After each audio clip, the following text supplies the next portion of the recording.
आत्मा पहचानने के लिए समझ लेना, ये रोजी रोटी का कोई बड़ा काम नहीं है। यदि कोई बड़ा अधिकारी बन गया, एमएलए एमपी मंत्री बन गया, प्रधानमंत्री बन गया, वो तो उसके पूर्व के संस्कार हैं, वो अनपढ़ भी बन जाया करते पहले ये तो। और कहने का भाव कोई आईएएस आईपीएस और अन्य डॉक्टर इंजीनियर भी बन गए तो किस लिए, क्या करोगे बनकर? माया जोड़ोगे, कोठी बना लोगे, बैंक में जमा कर दोगे, अरे एकदम मृत्यु हो जाए फिर गधा बनकर वहीं खड़े पाओगे जहां से शुरू हुए थे। इस शिक्षा का केवल ये काम नहीं है, दास नहीं मानता इसको। दास को समझ में आ गया है इस दास को कि वास्तव में शिक्षा आपको परमात्मा ने अपने बेटे और बेटियों को किस लिए दिया है, ताकि वो मुझे पहचान सके। क्योंकि प्रत्येक धर्म के पुण्यात्मा अपने अपने सदग्रंथों को सही मानते हैं और ये भी मानते हैं कि हमारे धर्मगुरु इन्हीं में से हमें ज्ञान दे रहे हैं। लेकिन अब हमें पता चला कि हमारे धर्मगुरुओं को, वर्तमान के धर्मगुरुओं को तो पता भी नहीं इसमें वास्तविकता लिखी क्या है, और पढ़ते हैं तो समझ नहीं सके वो वास्तविकता को। उसको समझाने के लिए दास को भेजा और आपको शिक्षित किया। ये ऐसे सुंदर कैसे अच्छे इंस्ट्रूमेंट, ये उपकरण बनवा दिए, प्रोजेक्टर बनवा दिया, परमात्मा की देन है। ये टीवी चैनल बनवा दिए इलेक्ट्रॉनिक, ये गॉड गिवन है आपके लिए, आपके ऊपर रहम किया भगवान ने। नहीं तो ये आपस में अटपट करके कोई कुछ बकता था, कोई कुछ कह रहा था आपस में। वो जो ज्यादा जल्दी जल्दी बोलता था, ज्यादा संस्कृत बोलता था, हम सोच लेते थे ये सही बोल रहा है, और बोल रहे थे दोनों झूठ। अब पता चला अगर सच्चाई होती तो आज तक हमारे सामने आती सदग्रंथों की, किसी को नहीं पता था। पहले जमाने में जो ज्यादा संस्कृत बोलता था उसकी वैल्यू थी, और वर्तमान में इसके विपरीत हो गया। जो अंग्रेजी में बोलता है हम उससे घना प्रभावित होते हैं कि ये तब विद्वान न पढ़ा है, खाक विद्वान है। भाषा का क्या योगदान है? भाषा का इतना ही योगदान है कि अपने विचारों को दूसरे तक पहुंचाना।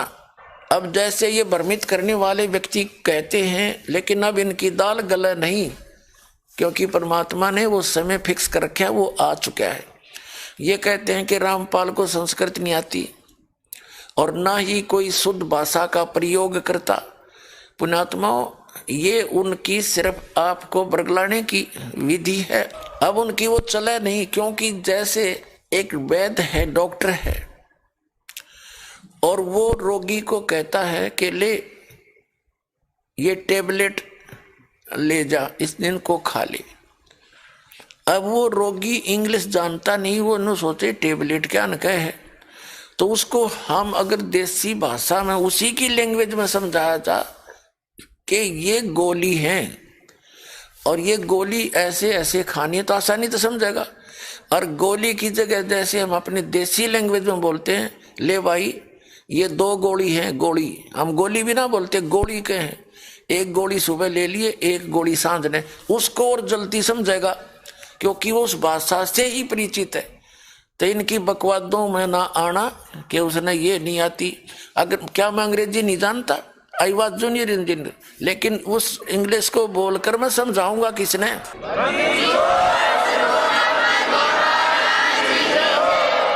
अगर मैं अंग्रेजी बोल लूं और सामने वाले बैठे वो हमारे गांव के देसी, तो उस अंग्रेजी का क्या यूज बकवाद करने का? उन्हीं की लैंग्वेज में समझाया जाए तो वो जल्दी समझेंगे। उसका यही रिजल्ट हुआ है कि अपनी मातृभाषा में यानी लोकल लैंग्वेज में ये ज्ञान दिया, आज ये सब समझ गए और शिक्षित हैं, पढ़ के सुना दिया, आपको दिखा दिया, प्रोजेक्टर लगवा दिया भगवान ने आपके लिए, तो 2 मिनट में समझ में आ गया।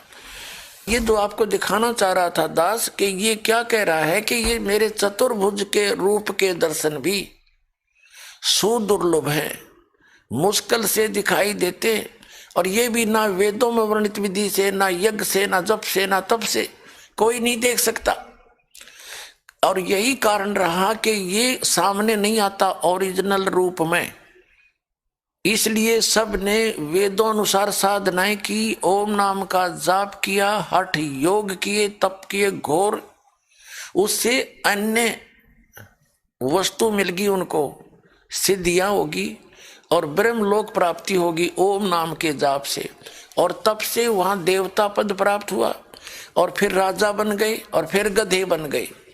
ये प्रोसेस, ये साइक्लोन अभी तक चलता रहा,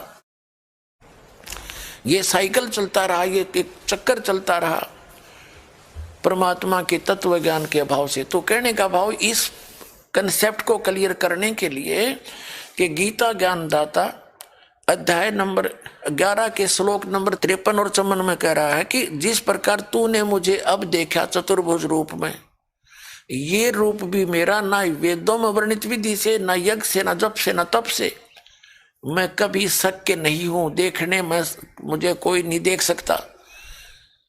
मैं अनुग्रह करके अनन्य भक्त को, जो मेरा अनन्य भक्त है, ब्रह्म का साधक है, उसको भी मैं चाहूं तो अपनी कृपा करके चतुर्भुज रूप देख सकता है। वो रूप तो देख ही नहीं सकता जो वास्तविक रूप है, काल का भयंकर रूप है। ये देखिएगा श्रीमद् भगवत गीता अध्याय नंबर 11 का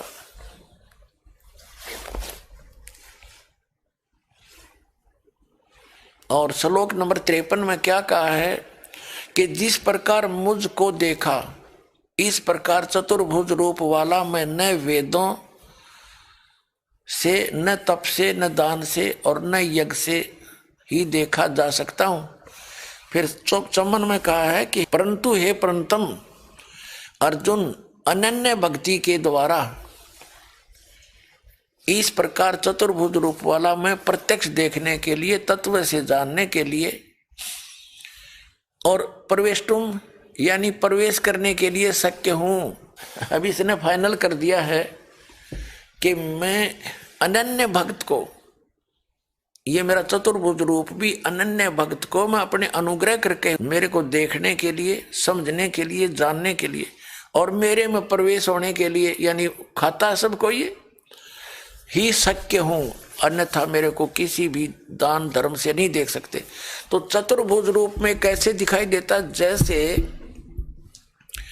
एक बार देवताओं का और राक्षसों का युद्ध हो गया, राक्षस जीत गए देवताओं को और देवता भाग गए। फिर उन्होंने स्तुति की, क्योंकि वो वेदों वाले भगवान की स्तुति ऋषि देवता करा करते थे। उन्होंने ओम नाम का जाप किया, हृदय से पुकार की, तो चतुर्भुज रूप में आकर के इसने दर्शन दे दिए। और वो भोले श्रद्धालु न्यो सोच गए श्री ये विष्णु जी आ गया, विष्णु रूप में दर्शन दे दिए इसने। और ये रहता गुप्त वहां पर, अपने उस गुप्त स्थान पर जिसको ये काशी बोलते हैं, काशी, वहां रहता है। तो वो आ गया, दर्शन दे गया। तो उन्होंने आया तो वो काल था, ब्रह्म, इन्होंने समझ लिया विष्णु जी। तो इसलिए इन्होंने बड़ा विष्णु और छोटा विष्णु, बड़ा ब्रह्मा और छोटा ब्रह्मा, बड़ा शंकर और छोटा शंकर, ये दो इस तरह मान लिए। समझ में इनके कुछ आया नहीं कख भी। तो उन देवताओं ने सोचा कि ये विष्णु जी आगे आया था, वो ब्रह्म काल, क्योंकि वो ब्रह्म की साधना कर रहे थे। अब ये कंसेप्ट क्लियर करने के लिए आप जी को श्रीमद् देवी भागवत दिखाता हूं। पुण्यात्माओं, जिस समय पूरा विश्व ये समझ चुका होगा कि हु इज गॉड और what is the worship of God, फिर तो दो अक्षर की बात रह जाएगी, परमात्मा की महिमा उस गॉड गिवन स्पिरिचुअल नॉलेज से सुना करूंगा। इन सदग्रंथों को दिखाने की मुझे आवश्यकता नहीं रहेगी। परमात्मा के गुण गाया करेंगे, मंत्र का जाप किया करेंगे और आत्मा निर्मल हो जाएगी। अब दास का सत्संग करने का उद्देश्य ये रहता है कि जो भी आज किसी भी कारण से पुण्यात्मा सत्संग के अंदर उपस्थित हुआ है, सौभाग्य मिला उसको यहाँ आने का। ना काल यहाँ आन नहीं देता, वहीं फांसी लगाए बैठा है, यूं हो जाएगा, ऐसे हो जाएगा, वहां गया तो ये हानि हो जाएगी, और वहां रहते रहते सर्वनाश हो जाता है। यह समझ अब ना आने देता, यहाँ आने से तो बचाव होगा उसका। तो दास का अब दृष्टिकोण सत्संग करने का ये रहता है कि मैक्सिमम सदग्रंथों से परिचित कराऊं, ताकि इनके हृदय में वो परमात्मा की स्थिति बैठ जा, तत्व ज्ञान समा जावे, ताकि ये भ्रमित ना हो उन दुष्ट लोगों से जिन्होंने आज तक हमारे को तक सच्चाई नहीं आने दी अपने स्वार्थ के वश। तो इसलिए अब तो दृष्टिकोण मेरा ये रहता है और फिर सुना करूंगा, जो बोलूंगा वो आपके सारी स्वीकार्य होगी।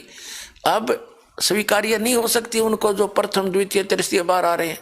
इसलिए ये सदग्रंथ जिनको आप श्रोधार्य मानते रहे हो उन्हीं में से दिखाता हूं, ताकि आपके हृदय में भगवान की यथार्थ सचीची स्वीकार्य हो।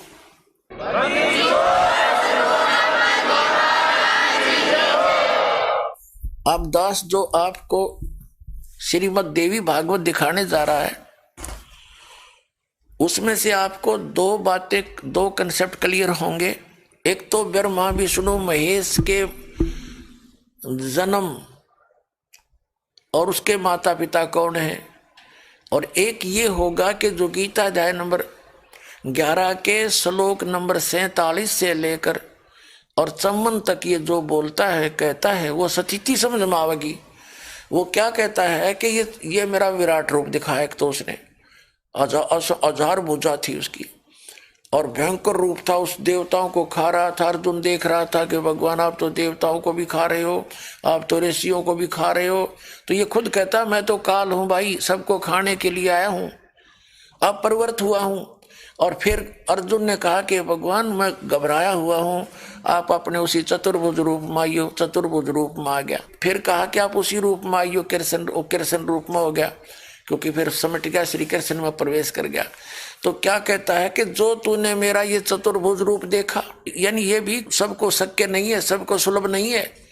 मेरे अनन्य भक्त को चतुर्भुज रूप कोई मेरी ही कृपा से मेरे में प्रवेश होने के लिए, मुझे देखने के लिए और मुझे समझने के लिए ही मैं दिखाता हूँ, और मेरे में प्रविष्ट होने के लिए, यानी खाता तो है, लास्ट में प्रवेश तो इसी में होते हैं सारे, खाता ही। उसको क्लियर करने के लिए उस कंसेप्ट को ये देखिएगा श्रीमद् देवी भागवत।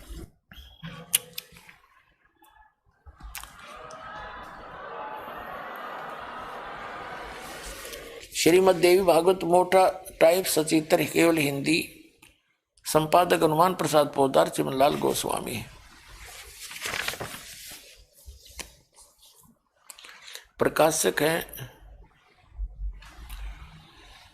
के मुद्रक हैं गीता प्रेस गोरखपुर, गोविंद भवन कार्यालय कोलकाता का संस्थान। अब यहां से शुरू करते हैं। ये तीसरा स्कंद प्रारंभ होता है 113 पृष्ठ पे। 113 पृष्ठ है, इधर 112 है और ये 113 पे हम आ गए। श्रीमद् भागवत तीसरा स्कंद। जन्मे जे ने पूछा भगवान आपने अंबा यज्ञ यानी परम पवित्र नवरात्र व्रत करके उसके द्वारा देवी की आराधना करने की आज्ञा दी है। अतः वे कौन देवी हैं, कैसे और कब प्रकट हुई, उनके पधारने का क्या उद्देश्य है, वे किन गुणों से विभूषित है, अंबा यज्ञ की किस प्रकार होता है, उसका क्या स्वरूप है।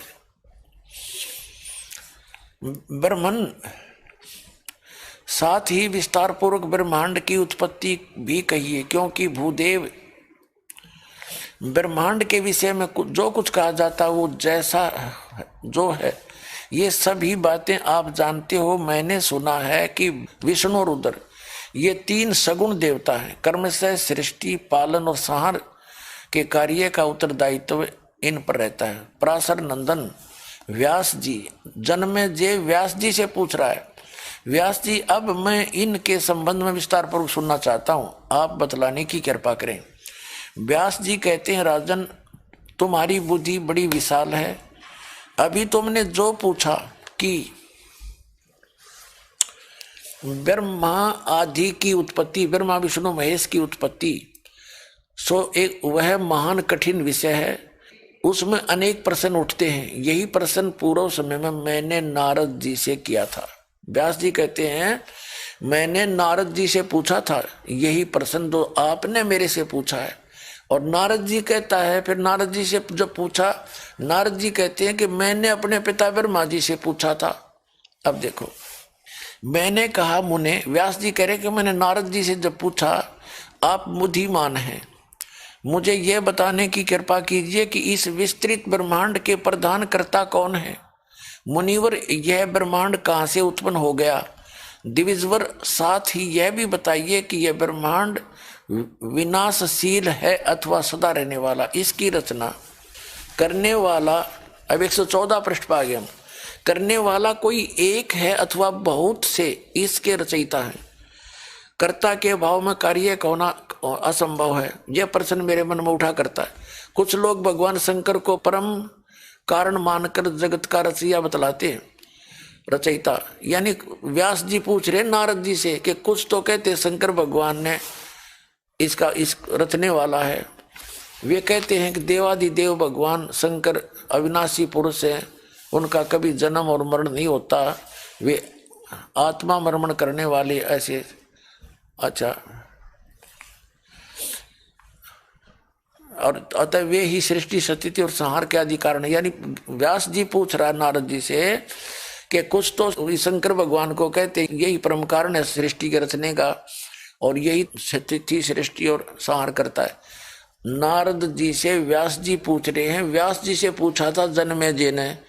जन्मेजय के प्रश्न का उत्तर देते हुए व्यास जी कह रहे कि मैंने नारद जी से ये प्रश्न किए जो ये दास पढ़कर सुना रहा है। अब कहता दूसरे लोग भगवान विष्णु की प्रशंसा क्या करते हैं, वे शक्तिशाली पुरुष, अव्यक्त, अखिल ऐश्वर्य के संपन्न परब्रह्म परमात्मा हैं, उनकी कृपा से भक्ति और मुक्ति दोनों सुलभ हैं, ऐसे ऐसे बताया करते हैं।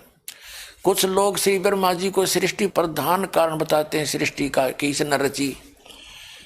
अब ये फिर पूछा व्यास जी पूछ रहे नारद जी से, और कितने आचार्य भवानी को संपूर्ण मनोरथ यानी दुर्गा को पूर्ण करने वाली बतलाते हैं। वे आदि माया महाशक्ति परम पुरुष के साथ रहकर कार्य संपादन करने वाली प्रकृति है। ब्रह्म के साथ उनका अभेद संबंध है, इस काल के साथ अभेद संबंध है। वे सृष्टि स्थिति और संहार कार्य में संलग्न रहती हैं। संपूर्ण प्राणियों एवं देवताओं की भी वे जननी है, उनका कभी जन्म और मरण नहीं होता। व्यास जी पूछ रहे हैं नारद जी से कि मैंने ऐसा ऐसा सुना है, आप बताइए सच्चाई क्या है। आगे देखो, वो वैष्णवी, सांभवी, ब्राह्मी, वासवी, वारुणी, वराही, नारसिंही तथा अद्भुत महालक्ष्मी नाम से व्याख्यात है। और व्यास जी पूछ रहे नारद जी से, हम 115 पृष्ठ पर आ गए। कितने श्रेष्ठ मुनि कहते हैं कि जो निरंजन, निराकार, निर्लेप, निर्गुण, अरूप एवं व्यापक ब्रह्म है, उन्हीं से जगत की सृष्टि हुई है। कहीं कहीं वेद और उपनिषद में भी वे ही ब्रह्म तेजों में बतलाए गए हैं। वे प्रधान पुरुष हैं, हजारों मस्तकों, आंखों, कानों, हाथों, मुखों और चरणों से संपन्न हैं। आकाश विष्णु का चरण है, यह बात स्पष्ट रूप से कही गई है। विद्वान पुरुष शांत निरंजन विराट पुरुष को ही प्रधान यानी मुख्य बताते हैं। कुछ दूसरे प्राचीन रहस्य के जानकार लोग उन्हें पुरुषोत्तम कहते हैं। अब देखो, अब 115 पृष्ठ पे हम आपको पढ़ रहे हैं, सुना रहे हैं। अब व्यास जी की बात सुनकर व्यास जी कहते महाभाव यानी जन्मे जैसे कह रहे हैं कि मैंने जब नारद जी से ये प्रश्न पूछे तो उन्होंने के उत्तर दिया।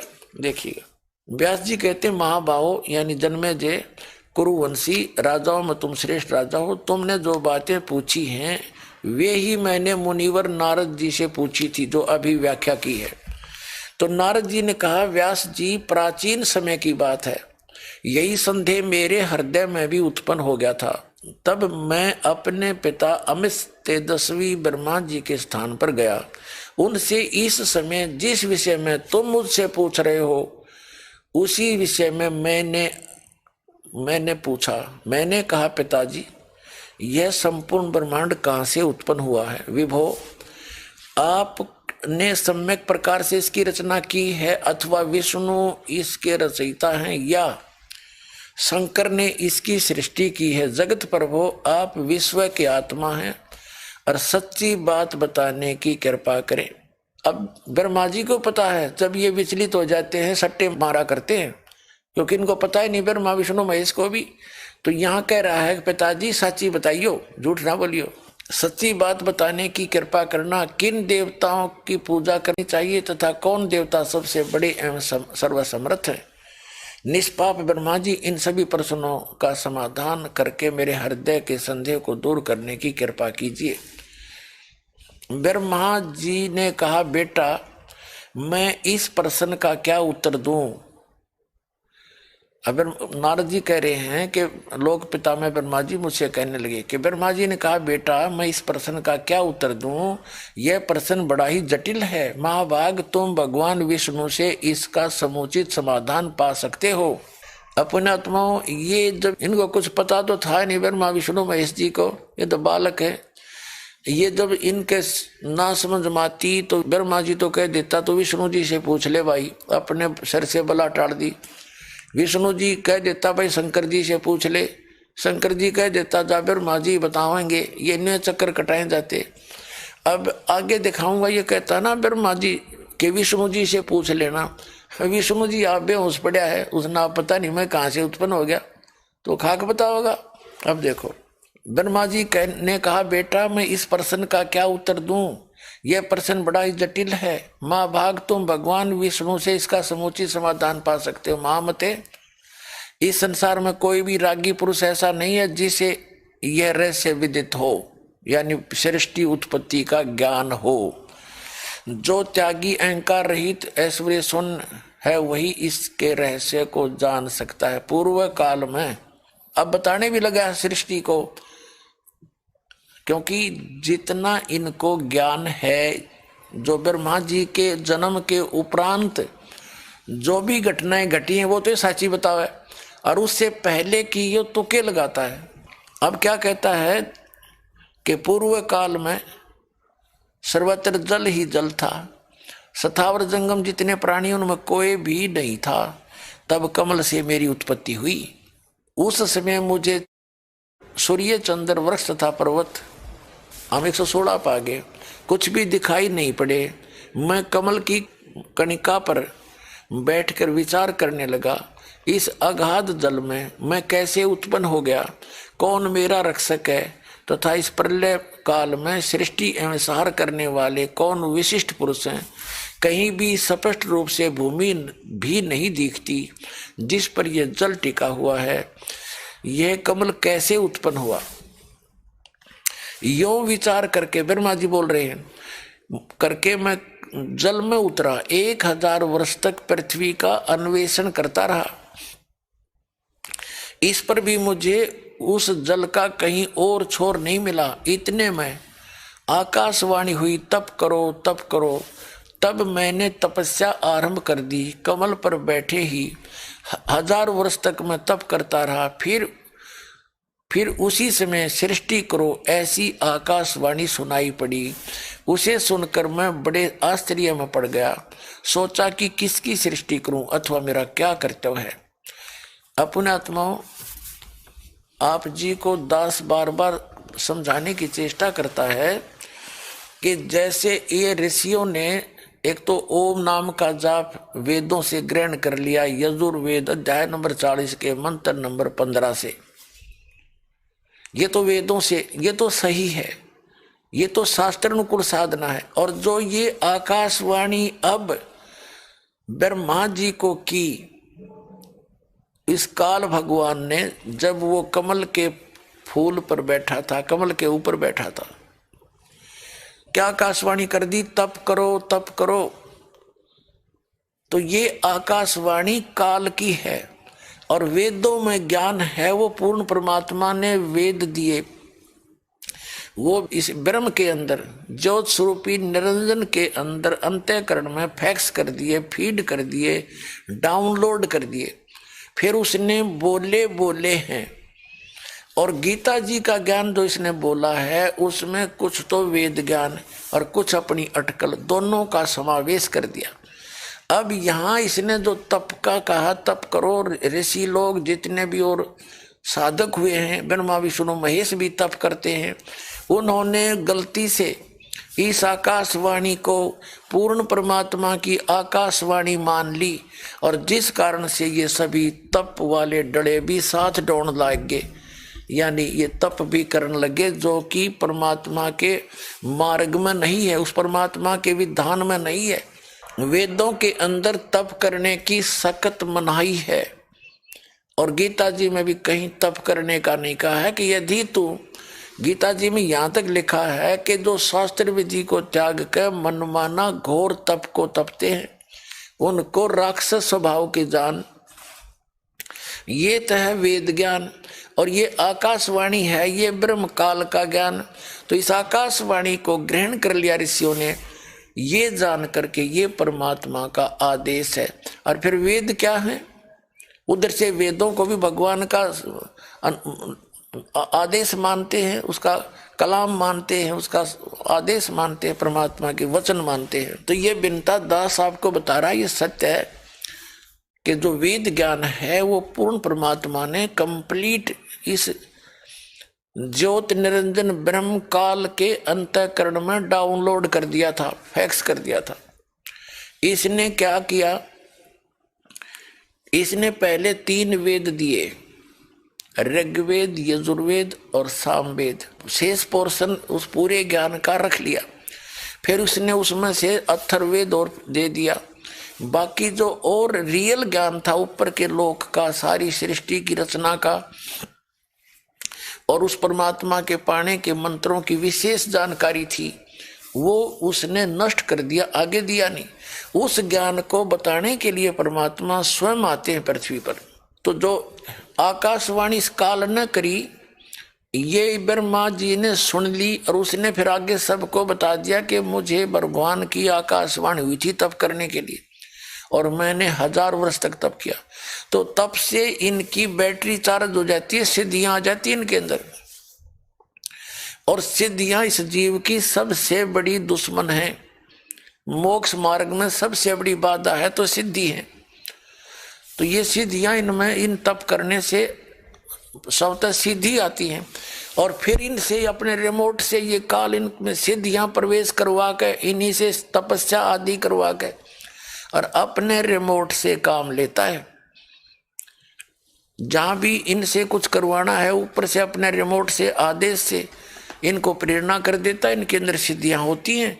फिर ये एक दूसरे से ऐसे लगते हैं जैसे भाई आकाश में उड़ गया, ओहो ये तो भगवान ने पढ़ा है, इनकी पूजा शुरू होगी, यह कोई बात थी। तो सूक्ष्म वेद के अंदर जो परमात्मा ने आके ज्ञान बताया उसमें कहा है, तपो तपो कर वाक्य सुनाया, लोक रचो बल मेरी माया। यानी उस तत्व ज्ञान के अंदर कंप्लीट स्पिरिचुअल नॉलेज है, इंक्लूडिंग वेद, गीता, पुराण, कुरान, बाइबल और गुरु ग्रंथ साहिब, इन सब का समावेश है उस तत्व ज्ञान में। तो उसमें क्या लिखा है कि तपो तपो कर वाक्य सुनाया और लोक रचो बल मेरी माया। काल ने तप करो ये आकाशवाणी कर दी। ब्रह्मा जी भी समर्थन कर रहे हैं और ये सूक्ष्म वेद में भी लिखा है कि ब्रह्मा जी कहते हैं मुझे आकाशवाणी हुई कि तप करो, मैंने 1000 वर्ष तक तप किया। फिर आकाशवाणी हुई 1000 वर्ष के बाद के सृष्टि करो। ब्रह्मा जी कहते हैं मैं देखा चारों तरफ जल ही जल है, कमल के फूल पर बैठा हूं, मैं सृष्टि किसकी करूं, ना कोई पृथ्वी नजर आ रही है। तो फिर इस काल ने क्या किया, ब्रह्मा जी को डराने के लिए 2 राक्षस दिखा दिए। 2 राक्षस आगे, मधु और कैटब नाम के। उनसे डर के ब्रह्मा उस कमल की डंठल पकड़ के और नीचे खिसक गया फुल स्पीड से। जब वो नीचे गया तो आगे शेष नाग की सैया के ऊपर विष्णु जी अचेत पड़े थे, बेहोश। उनको देखा कि शायद मेरी ये रक्षा करे, वो आप अचेत पड़े हैं। तो उसी समय उनके अंदर से, श्री विष्णु जी के अंदर से एक औरत निकली, एक देवी निकली, भूतनी की तरह उसमें प्रवेश की हुई थी, उसको बेहोश किए हुए थी। और वो आकाश में खड़ी होकर ब्रह्मा जी कहते मुझे साफ दिखाई दे रही थी, आभूषण पहन रखे थे, सुंदर कपड़े पहन रखे थे।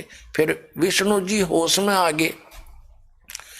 जब विष्णु जी होश में आए तो मधु और कैटब नाम के दोनों राक्षस भी साथ साथ वहीं आ गए मुझे मारने के लिए। तब विष्णु जी ने उन राक्षसों को मारा 5000 वर्ष तक युद्ध करके, तब भी विष्णु जी से मर नहीं पाए। तो विष्णु जी की सामर्थ्य का भी इससे पता लग जाता वो कितने सक्षम थे। 2 राक्षस नहीं मरे उनते। और वो दो कब मरे? 5000 वर्ष तक लड़ता रहा विष्णु जी उनके साथ। मरे भी वो कैसे मरे कि उस देवी ने, दुर्गा ने सुंदर लड़की का रूप बनाकर उनके सामने आकर खड़ी होगी और वो बदनीयत से उस लड़की की तरफ देखने लग गए। तब पीछे तो विष्णु जी ने उनको पकड़ कर मारा। ये इसे हमारे समर्थ भगवान थे जी, नाम पूजा करते समर्थ मान के। अब आपको पढ़ के सुनाऊंगा जब जचेगी, ये देखना। हम 116 पृष्ठ पर पढ़ रहे हैं, श्री संक्षिप्त देवी भागवत हम पढ़ रहे हैं, देवी पुराण 116 पृष्ठ पे। यहां देख रहे थे कि मैं कमल की कणका पर बैठकर विचार करने लगा, इस अगाध जल में मैं कहां से उत्पन्न हो गया, कौन मेरा रक्षक है। ब्रह्मा जी को खुद नहीं पता मैं कहां से उत्पन्न हुआ। इस प्रलय काल में सृष्टि में संहार करने वाला कौन विशिष्ट पुरुष है, कहीं भी स्पष्ट रूप से भूमि भी नहीं दिखती। ये कमल कहां से उत्पन्न हुआ। यों विचार करके मैं जल में उतरा, 1000 वर्ष तक पृथ्वी का अन्वेषण करता रहा, उसका कहीं और छोर नहीं मिला। इतने में आकाशवाणी हुई, तप करो तप करो। सूक्ष्म वेद में कहा है, तपो तपो कर वाक्य सुनाया, फिर लोक रचो बल मेरी माया। 1000 वर्ष तप कर लिया तो उस काल ने कहा कि अब तुम सृष्टि रचना करो, सिद्धि होगी उसमें। बैटरी चार्ज कर दी उसकी और फिर डिस्चार्ज करवा देता है। जैसे देवी भागवत में आपको बहुत बार दिखाया, फिर आगे भी दिखाएंगे। एक बार विष्णु जी घोर तपस्या कर रहे थे और ब्रह्मा जी ने पूछा कि हे भगवान, आप देवताओं के देवता सब कुछ होकर भी आप तपस्या कर रहे हो, तो ये क्या कहते हैं विष्णु जी कि मैं अधिक समय तपस्या करता हूं और तपस्या करके फिर राक्षसों से लड़ता हूं, उनको मारता हूं, फिर तपस्या करता हूं, फिर उनको मारता हूं। यानी बैटरी चार्ज करता है तपस्या करके और सिद्धि से फिर राक्षसों को मारता है, वो बैटरी डिस्चार्ज हो जाती है, फिर तपस्या करता है। और फिर जो वो राक्षस मारे उनका बेड, उसका जो पाप है श्री विष्णु जी वाली आत्मा के बेड काउंट में लगता रहता है ये काल। और फिर जब उसके पुण्य समाप्त हो जाएंगे, विष्णु की पदवी भी समाप्त हो जाएगी, पूरा समय उसका समाप्त हो जाएगा, फिर विष्णु जी जाएगा पशु योनि में और सारे पाप भोगेगा। तो यहाँ कोई जीवन है, परमात्मा ने आके बताया। फिर कहते हैं आकाशवाणी हुई, तप करो तप करो। तब मैंने तपस्या आरंभ कर दी, कमल पर बैठे ही 1000 वर्ष तक तप करता रहा। फिर उसी समय सृष्टि करो, ऐसी आकाशवाणी सुनाई पड़ी।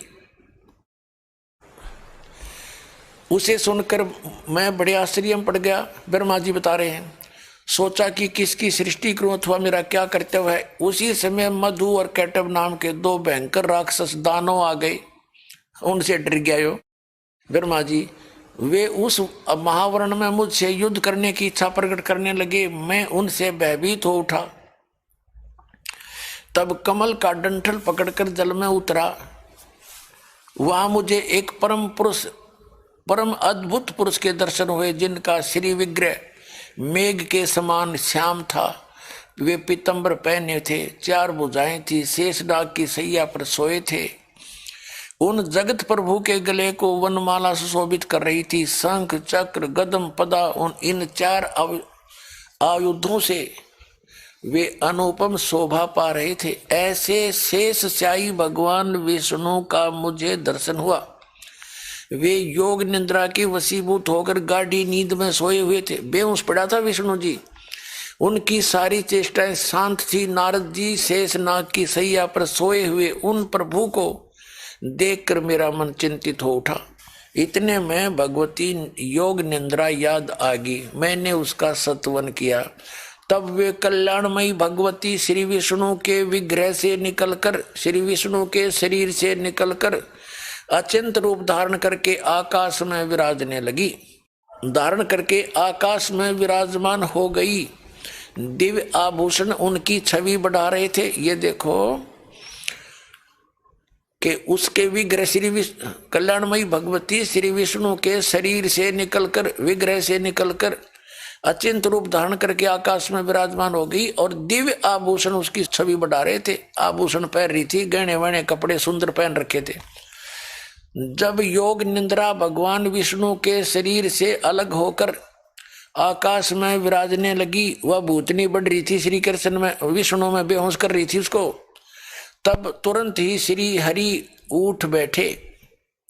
उन्होंने मधु और कैटब के साथ 5000 वर्ष तक बड़ी घमासान लड़ाई की और तब वे दैत्य मरे भी कैसे? पहले देवी के कटाक्ष से, उसकी एक्टिंग से मधु और कैटब मोहित हो गए थे। इसके पश्चात भगवान विष्णु ने गोद में लटाकर उन्हें वहीं प्राणों से रहित कर दिया। अब वहां मैं और भगवान विष्णु दो थे और वहीं पर रुद्र भी प्रकट हो गए। हम तीनों को भगवती अध्या शक्ति के दर्शन हुए। वो दुर्गा, उन्हें देखकर मनमुग्ध हो गया। हमने उनकी उत्तम स्तुति की। तब वे आदि शक्ति हम लोगों से कहने लगी। देवी ने कहा, दुर्गा ने, ब्रह्मा विष्णु और महेश्वर, तुम भली भांति सावधान होकर अपने अपने कार्य में संलग्न हो जाओ। सृष्टि, स्थिति और संहार ये तुम्हारे कार्य हैं। ब्रह्मा जी कहते हैं, भगवती अध्याशक्ति की वह वाणी बड़ी मधुर एवं सुंदर एवं सुखप्रद थी। हमने वह शपथ सुनी। हम लोगों ने उनसे कहा, माता, हम किस प्रकार इन प्रजा आदि के सर्जन आदि कार्य करने में सफल हों? विस्तृत भूमि का अभाव है, सभी स्थान जलमग्न है। हमारी बात सुनकर जन कल्याण स्वरूपिणी भगवती का मुखमंडल मुस्कान से भर गया। इतने में एक सुंदर विमान आकाश से उतरा। काल ने भेज दिया, ब्रह्म ने। तब उन देवी ने हमें आज्ञा दी, देवताओं, निर्भीक होकर इच्छा पूर्वक इस विमान में प्रवेश कर जाओ। ब्रह्मा विष्णु और रुद्र, आज मैं तुम्हें एक अद्भुत दृश्य दिखलाती हूँ। हमने भगवती की बात सुनकर उसे सिरोधार्य कर लिया। उस रतन जड़ित विमान पर चढ़कर हम लोग आराम से बैठ गए। हम तीनों देवताओं को उस पर बैठे देखकर देवी ने अपने सामर्थ्य से विमान को आकाश में उड़ा दिया। ब्रह्मा जी कहते हैं, मन के समान तीव्रगामी चलने वाला वह विमान जिस अपरिचित स्थान पर गया, वह संपूर्ण फलों से लदे हुए अनेक वृक्ष थे। आगे एक अत्यंत सुंदर नगर दिखाई पड़ा। अद्भुत 4 द्वारी थी। उस नगर की शोभा बढ़ा रही थी। उसमें बहुत से ऊंचे ऊंचे महल थे। उचित स्थान पर यज्ञशाला बनी थी। अक्षण भर के बाद वह दूसरे सुंदर प्रदेश में पहुंचा। वहां हमने देखा अनुपम नंदन वन था। पारिजात की सघन छाया के नीचे सुरभि गौ बैठी थी। पास में ऐरावत हाथी विराजमान था। सैकड़ों अप्सराएं, यक्ष, गंधर्व और विद्याधर उस पारिजात के उपवन में गाते एवं विहार करते थे। देखा तो वहां महाभाग इंद्र भी थे। उनके समीप उनकी प्राण प्रिया सची विद्यमान थी। उस स्वर्ग के दृश्य को देखकर 118 पर आ गए हम देवी भागवत के। हम आश्चर्यचकित रह गए। इतने में हमारा विमान तेजी से चल पड़ा और वह दिव्य धाम ब्रह्मलोक में जा पहुंचा। संपूर्ण देवता उस नगर के सामने मस्तक झुकाया करते हैं और वहां एक दूसरे ब्रह्मा विराजमान थे। उन्हें देखकर भगवान शंकर और विष्णु को बड़ा आश्चर्य हुआ। सभा लगी थी। अब यहाँ एक चित्र दिखाता हूँ। पुण्यात्माओं कहते हैं, गुरु बिन काहुन पाया ज्ञाना, जो थोथा बुस छड़े मूड किसाना। गुरु बिन वेद पढ़े जो प्राणी, समझन सार रहे अज्ञानी। अभी तक ये सारे अज्ञानी थे, इंक्लूडिंग ब्रह्मा विष्णु महेश तक। इनको कुछ भी पता नहीं था, ना सृष्टि का पता, ना मोक्ष मार्ग का ज्ञान था। अब जो आपको देवी भागवत से आगे जो प्रकरण सुनाया जाएगा उसको समझने के लिए पहले ये चित्र देखें। देखिएगा, ये एक ब्रह्मांड है। ये यहाँ तक, ये ऐसा ये एक ब्रह्मांड है ये सारा यहाँ तक। इसमें नीचे के ये तलातल वितल और पाताल वगैरह हैं, ये पृथ्वी लोक है, ये ब्रह्मा जी का लोक है, शिव का लोक, ये विष्णु का लोक। ये लोक तो रचे हुए थे पहले, लेकिन इनकी उत्पत्ति जबकि वो इस स्थान पर थे, ये स्थान बाहर का स्थान है। इसके अंदर से विमान आया, फिर इनको अंदर प्रवेश किया। यहाँ क्या देखा, ये एक इंद्र का द्वीप है, महान इंद्र, महाइंद्र का द्वीप है, जिसमें इन्होंने देखा। उसके बाद फिर इनको वापस लाए, और ये सारा ब्रह्मलोक है, ये सारा ब्रह्मलोक है इतना, ये सारा ब्रह्मलोक है इतना। तो इस ब्रह्मलोक में प्रवेश हुए, ये आगे गए, फिर ये इसका ऊपर का जो स्थान है ब्रह्मलोक का, ये सीक्रेट है, गुप्त है।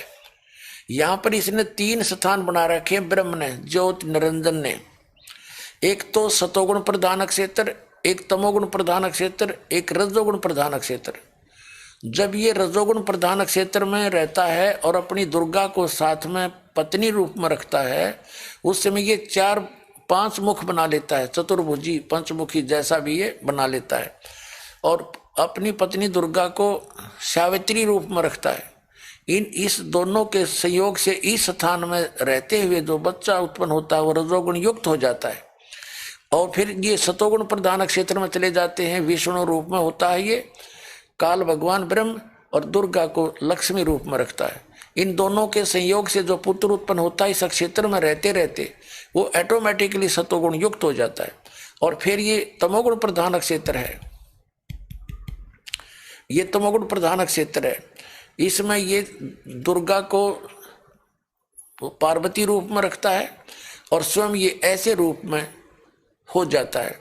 तो इनके संयोग से जब ये इस तमोगुण प्रधान क्षेत्र में दोनों रहते हैं, इनके संयोग से जो पुत्र उत्पन्न होता है वो अब ऑटोमेटिकली तमोगुण युक्त हो जाता है। अब जैसे पुण्यात्माओं, एक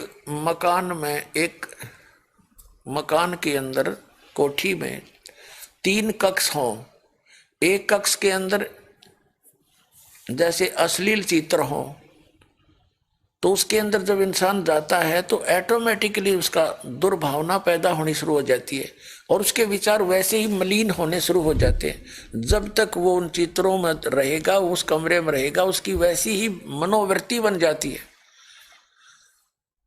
और एक दूसरे में लगे हों साधु संत फकीरों के दूसरे कक्ष में, दूसरे रूम में, तो वहां जाते ही एकदम मन शांत, उन्हीं जैसे भाव और वैसी मनोवृत्ति हो जाती है।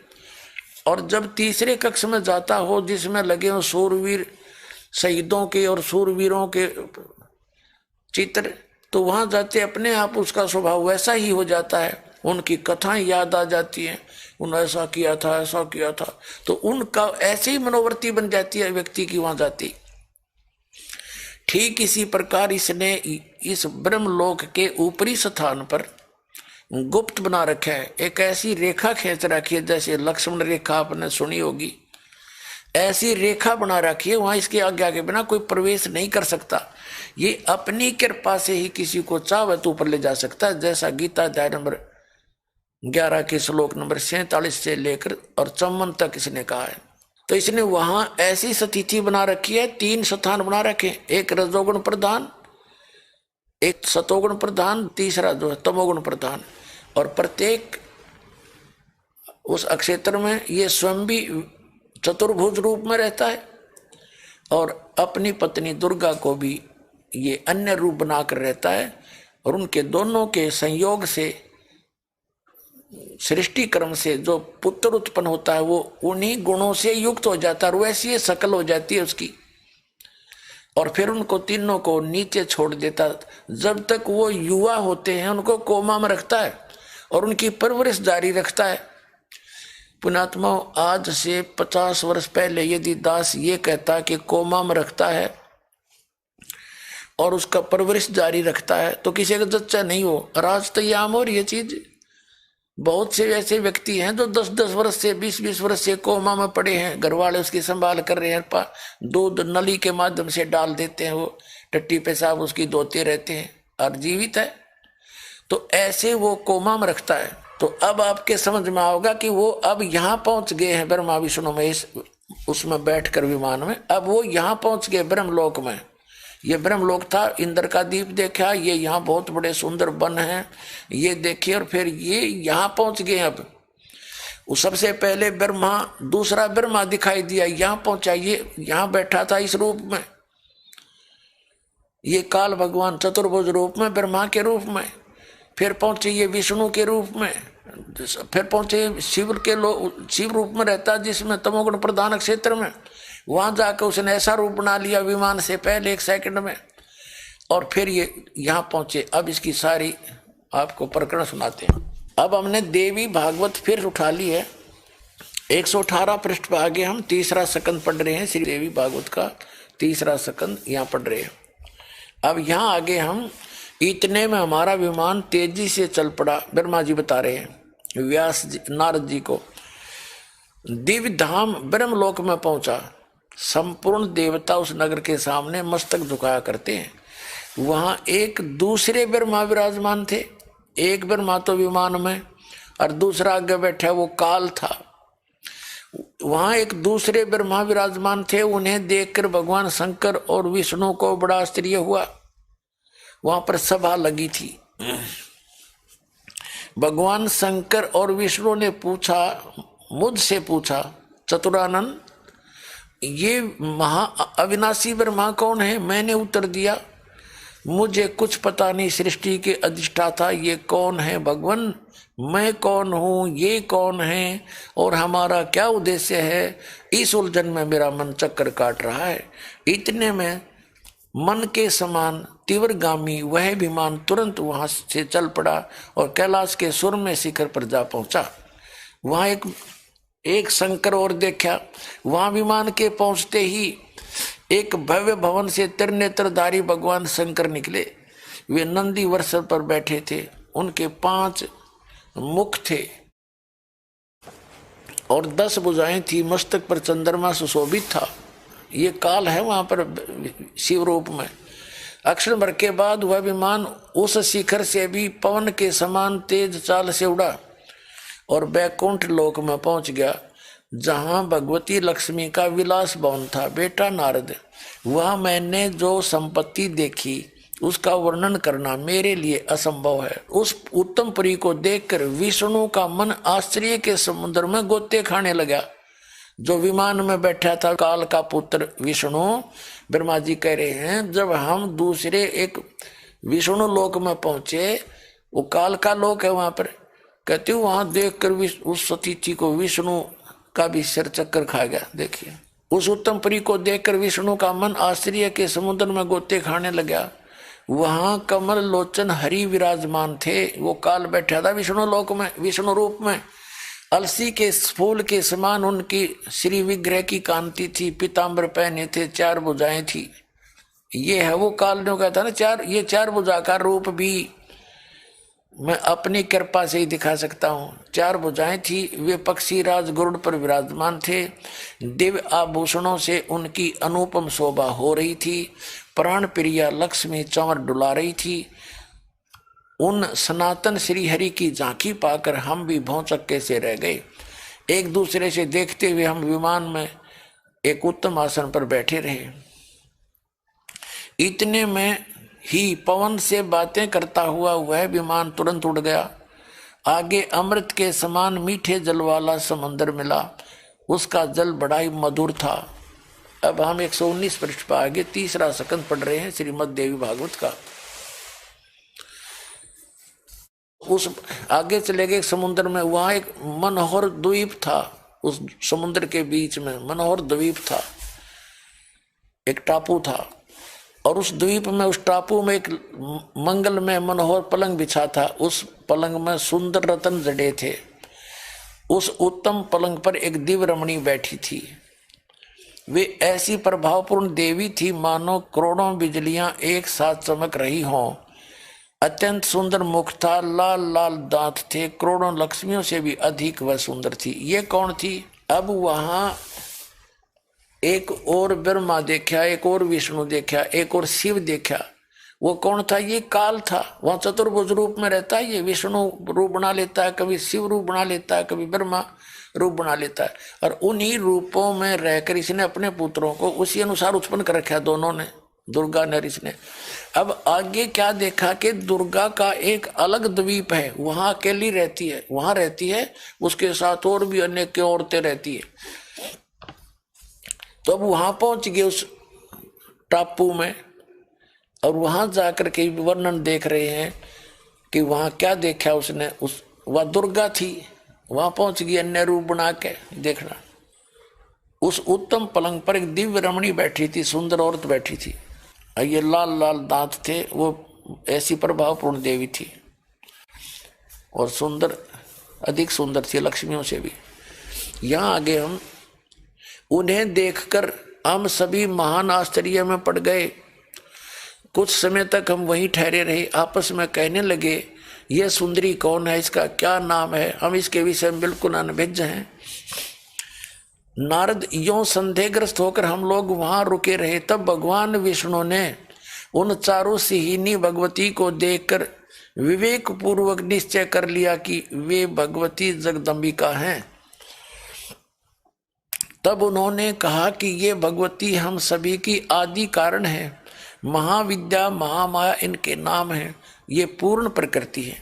अपने आत्माओं, अब इससे ये सिद्ध हो जाएगा, तो दास आपको बार बार बताया करता है कि ब्रह्मा विष्णु महेश को अपने जन्म का नहीं पता, कब जन्मे थे, ना इन अपनी माँ का पता था। अब धीरे धीरे पता लग रहा है।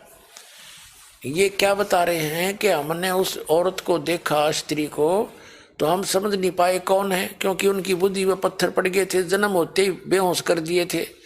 अब विष्णु को चेतना दी थोड़ी सी।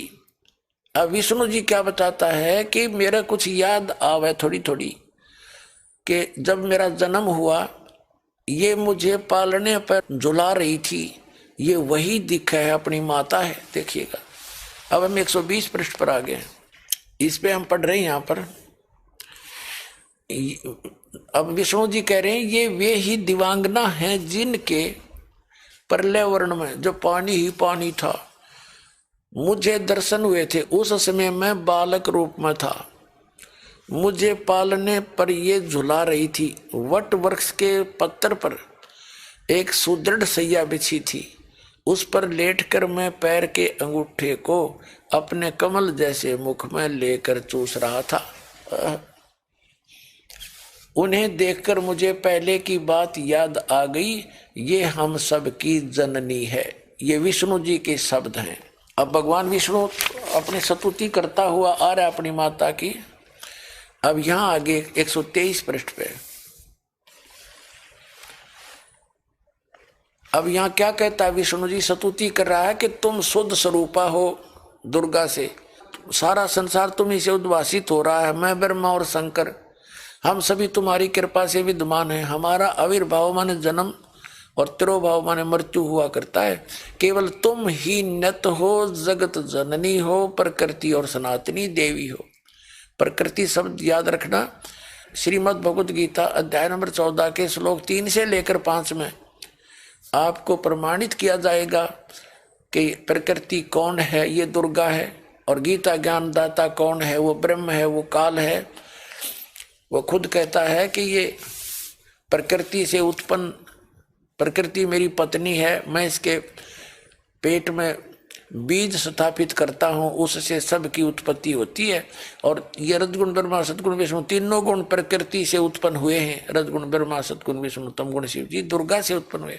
तो अब हम यहाँ प्रसंग चल रहा है, विष्णु जी खुद स्वीकार कर रहे हैं कि हमारा तो जन्म और मृत्यु होता है, आप हमारी आदि कारण हो, हमारी माता हो। आगे देखो, भगवान शंकर बोले, देवी यदि महाभाग विष्णु तुम्ही से प्रकट हुए हैं, तो उनके बाद उत्पन्न होने वाले ब्रह्मा भी तुम्हारे बालक हुए।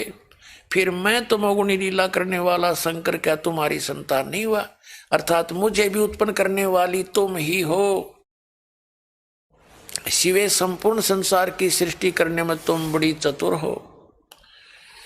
इस संसार की सृष्टि, स्थिति और संहार में तुम्हारे गुण सदा समर्थ है। उन्हीं तीनों गुणों से उत्पन्न हम ब्रह्मा विष्णु एवं शंकर नियमानुसार कार्य में तत्पर रहते हैं। अपनात्मा इसका क्या अर्थ हुआ? इसका ये स्पष्ट हो गया कि ब्रह्मा विष्णु महेश की माता दुर्गा है और रजगुण ब्रह्मा है, सतगुण विष्णु, तमगुण शिव जी।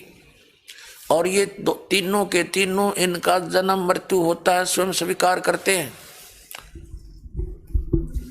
कि हमारा तो जन्म और मृत्यु होता है, हम अविनाशी नहीं है। और साथ में ये भी स्पष्ट हो गया कि ये दुर्गा इनकी माता है और ये केवल नियमित कार्य कर सकते हैं, ना किसी को के संस्कार को घटा सकते हैं, ना किसी को बढ़ा सकते हैं, ना किसी को सुख दे सकते हैं, ना किसी को दुख दे सकते हैं। जो आदेश और संस्कार होता है उतना ही ये काम करते हैं। अब ब्रह्मा जी ने, क्योंकि ब्रह्मा जी को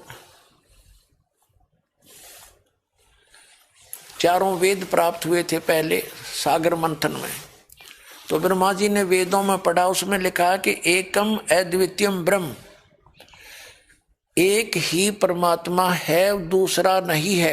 वो तो लिखा वेदों में, लेकिन वेदों को ब्रह्मा जी नहीं समझ सके। उसने दुर्गा जी से पूछा कि हे माता, जो वेदों में एकम अद्वितीयम ब्रह्म लिखा है वो आप ही हो या कोई और है? तो दुर्गा कहती है वैसे तो उसमें और मेरे में कोई अंतर नहीं, क्योंकि उसने इसको सख्त आदेश दे रखे दुर्गा को ब्रह्म ने कि मेरे विषय में किसी को नहीं बताना, तेरी खैर नहीं है। लेकिन कहते हैं सच्चाई छुपा नहीं करती, कहीं ना कहीं से प्रकट हो ही जाती है। देखिएगा यहां देखिए 125 पृष्ठ पर हम पढ़ रहे हैं, तीसरा स्कंद ही चल रहा है, तीसरा स्कंद। यहां ब्रह्मा जी ने पूछा कि मूर्त और अमूर्त जगत का आधार तुमसे पूर्व कोई भी दूसरा पुरुष नहीं था, कोई तीसरा भी नहीं है। एकम अद्वितीयम ब्रह्म, इस वेद के वचन को व्यर्थ कहना भी बनता नहीं है। और इधर अनुभव दूसरी बात कहता है।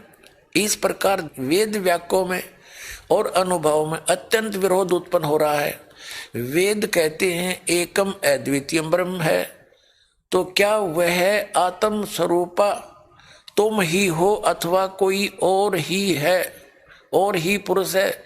मेरे इस संदेह को दूर करने की कृपा कीजिए। अब देखो ब्रह्मा जी खुद मान रहे हैं कि हमने हठ योग कर लिया, 1000 युग तक समाधि लाला देख ली, ओम नाम का जाप कर लिया, भगवान दिखाई देता नहीं, और आप कह रही हो कि मैं परमात्मा हूँ और परमात्मा निराकार है। और वेद कहते हो परमात्मा साकार है, उसकी मूर्त है, और हमारे अनुभव में वो दूसरी बातें हैं। वेद कुछ कह रहा है तो इसमें कुछ भ्रम पैदा हो रहा है, विरोध है, ये समझाने की कृपा करें।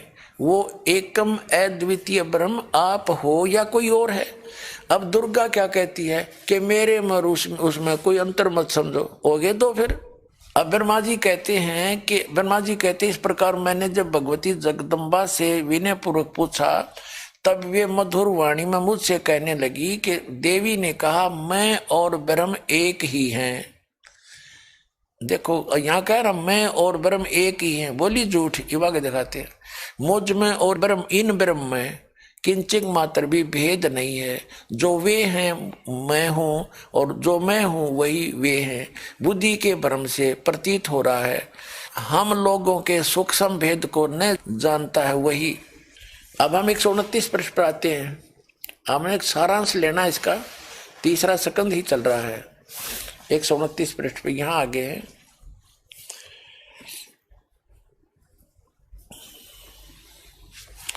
ये क्या बताती है कि निर्गुण जो परमात्मा है वो कभी स्पष्ट दृष्टि गोचर नहीं होते। शंकर मैं समय अनुसार सगुण और निर्गुण भी रूप धारण कर लेती हूँ, मेरा विग्रह सर्वोत्तम है। ये शंकर जी को बता रही है। परम पुरुष परमात्मा के पास मैं निर्गुण रूप से रहती हूँ। देखा, अब यहाँ से काल जब इसको अपने पास बुला लेता, यहाँ दिखाई नहीं देती, इनके लिए तो होगी निर्गुण हुआ विभाग। देखो अब क्या 129 पृष्ठ पढ़ रहे हैं हम। यहाँ स्पष्ट करती है यों सृष्टि क्रम मैंने संक्षेप में तुम्हें बतला दिया। महानुभाव देवताओं, अब मेरा कार्य सिद्ध करने के लिए विमान पर बैठकर तुम लोग शीघ्र पधारो जाओ। कोई कठिन कार्य उपस्थित होने पर जब तुम मुझे समन करोगे तब मैं सामने आ जाऊंगी।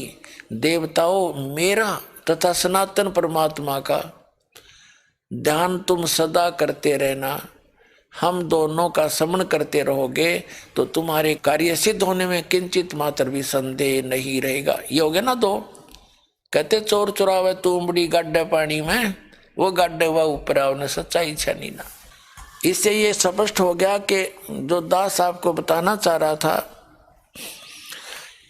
गीता अध्याय नंबर 11 के श्लोक नंबर 47 से लेकर और 54 तक जो निष्कर्ष निकला है, ये निकला है कि वेदों में वर्णित विधि से ओम नाम के जाप से, और ये तप करो ये हठ योग से, किसी भी जप से, किसी भी तप से, कोई यज्ञ से, अध्ययन से, स्वाध्याय से, और ओम नाम के जाप जो वेदों में वर्णित है, उससे इस काल की ब्रह्म की प्राप्ति नहीं हो सकती।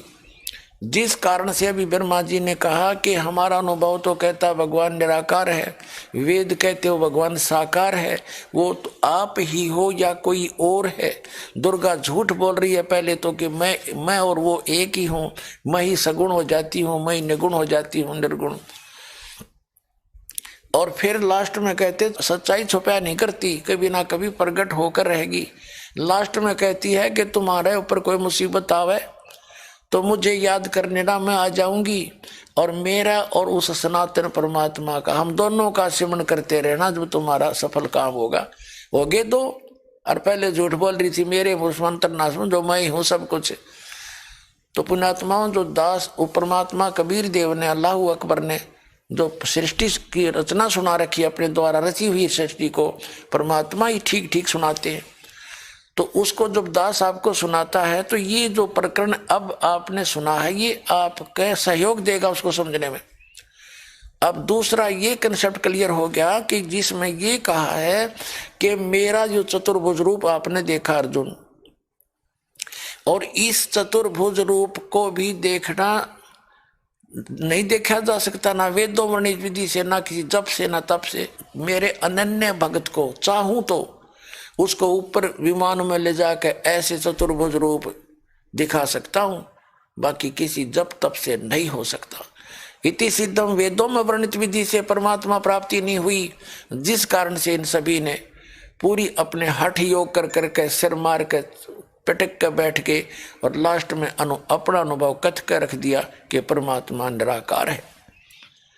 और ये परमात्मा ना कर यथार्थ ज्ञान दिया जिन महापुरुषों को साक्षात्कार हुआ उस परमात्मा का, उसी परमात्मा ने भी अपनी कृपा से उनको वहां ले जाकर अपना स्थान दिखाया। फिर उन्होंने आकर के उस परम पिता परमात्मा के आंखों देखा उस सारे विवरण को, सारे लोक को अपनी अमृतवाणी में वर्णन किया। तो अब फिर दिखाते हैं आपको, जो दास आपको सिद्ध करना चाह रहा है, अब वो कंसेप्ट क्लियर होगा। अब देखिएगा 11वें अध्याय का श्रीमद् भगवत गीता अध्याय नंबर 11 का 47 में कहा है कि हे अर्जुन, अनुग्रह पूर्वक मैंने आपको अपनी योग शक्ति के प्रभाव से ये मेरा परम तेजो में सबका आदि और सीमा रहित विराट रूप तुझको दिखलाया। इसे तेरे अतिरिक्त दूसरे किसी ने पहले नहीं देखा था। ठीक है। 48 में क्या कहा है कि हे अर्जुन, मनुष्य लोक में इस प्रकार विशाल रूप वाला मैं न वेदों में और न यज्ञों के अध्ययन से, इसका अर्थ है न वेदों में वर्णित विधि से, न किसी यज्ञ से और न किसी स्वाध्याय से, न दान से, न क्रियाओं से, न उग्र तपों से तेरे अतिरिक्त दूसरे द्वारा देखा जा सकता हूँ। ना पहले देखा, ना आगे देखा जा सकता हूँ। अब 49 में स्पष्ट कर दिया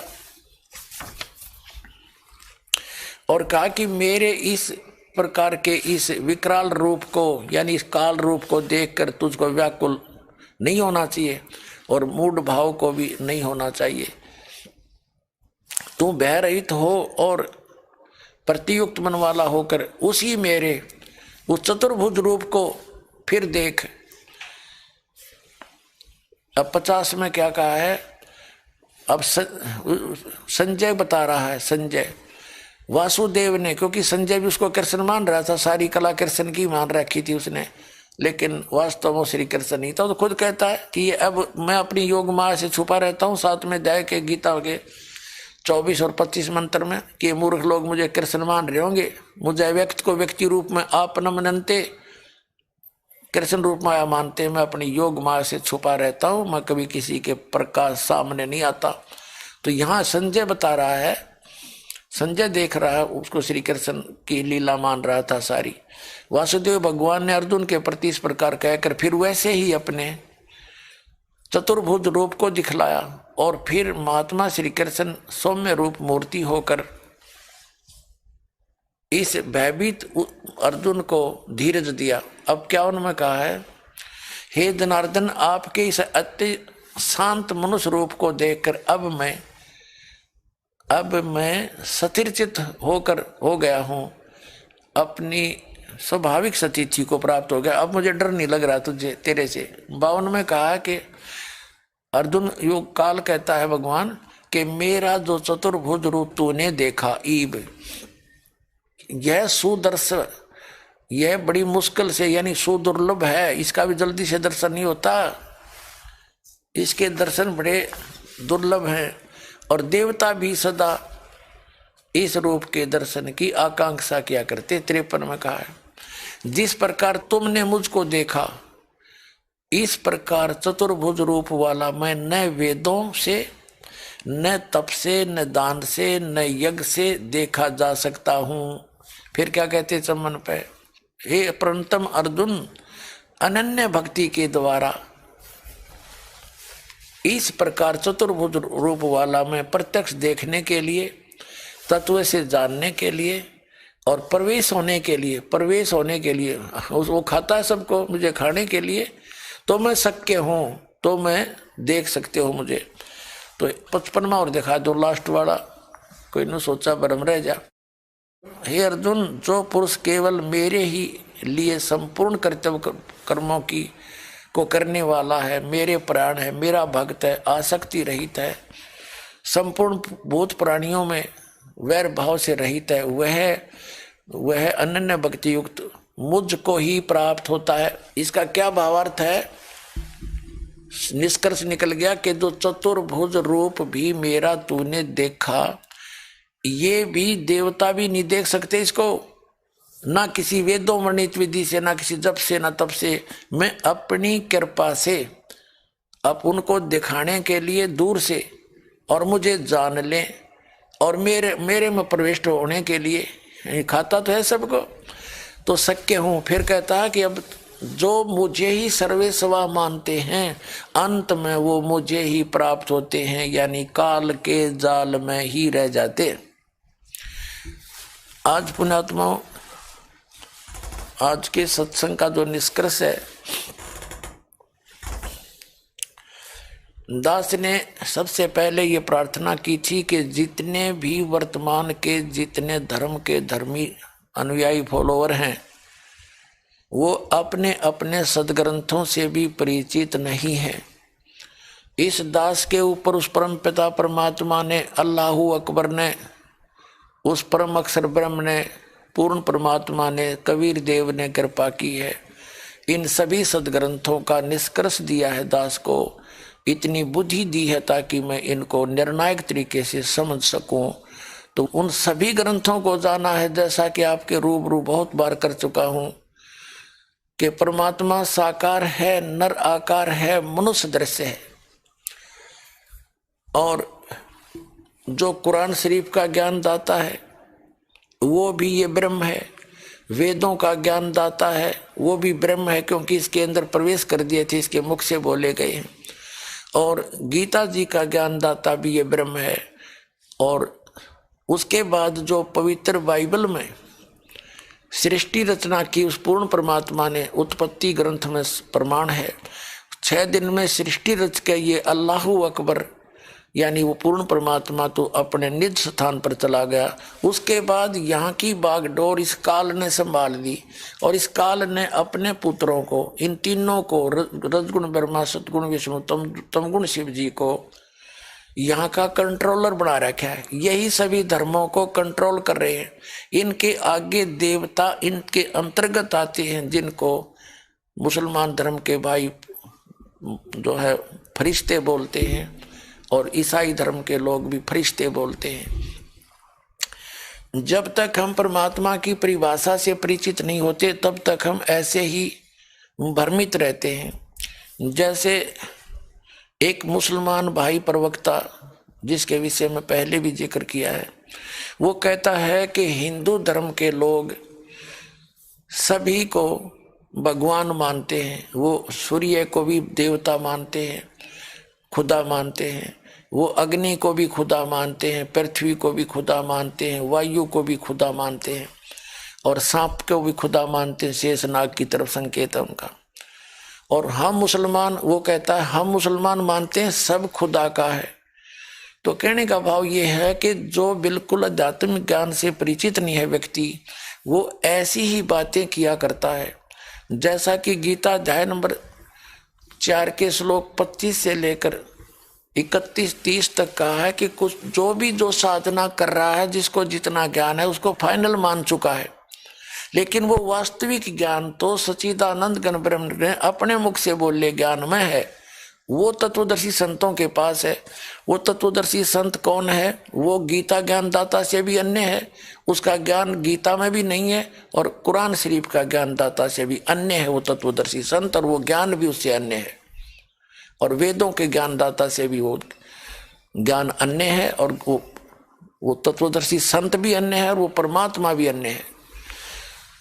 तो उस परमात्मा ने आके हमें बुद्धि दी, जो ज्ञान हम समझा। जैसा कि ये कहते हैं कि हिंदू लोग मूर्ति पूजा करते हैं और मुसलमान धर्म वालों से प्रश्न किया जाता है कि आप भी मक्का में जाते हो और मक्का के अंदर एक पत्थर है, उस पत्थर को आप चाटते भी हो, चूमते भी हो, उसको नतमस्तक भी होते हो, तुम भी तो पत्थर पूजा करते हो। उसके विषय में वो सफाई देते हैं कि हम पूजा नहीं करते उस पत्थर की, हम तो वहाँ एक केवल सत्कार करते हैं। और दूसरा कारण बताते हैं कि हजरत मोहम्मद जी वहाँ जाया करते थे, इसलिए हम भी वहाँ जाते हैं।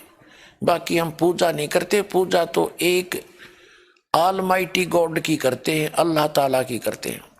तो ये तो सिद्धदास ने कर दिया सत्संग से कि जो कुरान शरीफ का ज्ञान दाता है वो ऑलमाइटी नहीं है, वो अल्लाह ताला नहीं है, वो अल्लाहु अकबर नहीं है, वो तो अल्लाहु अकबर की जानकारी दे रहा है।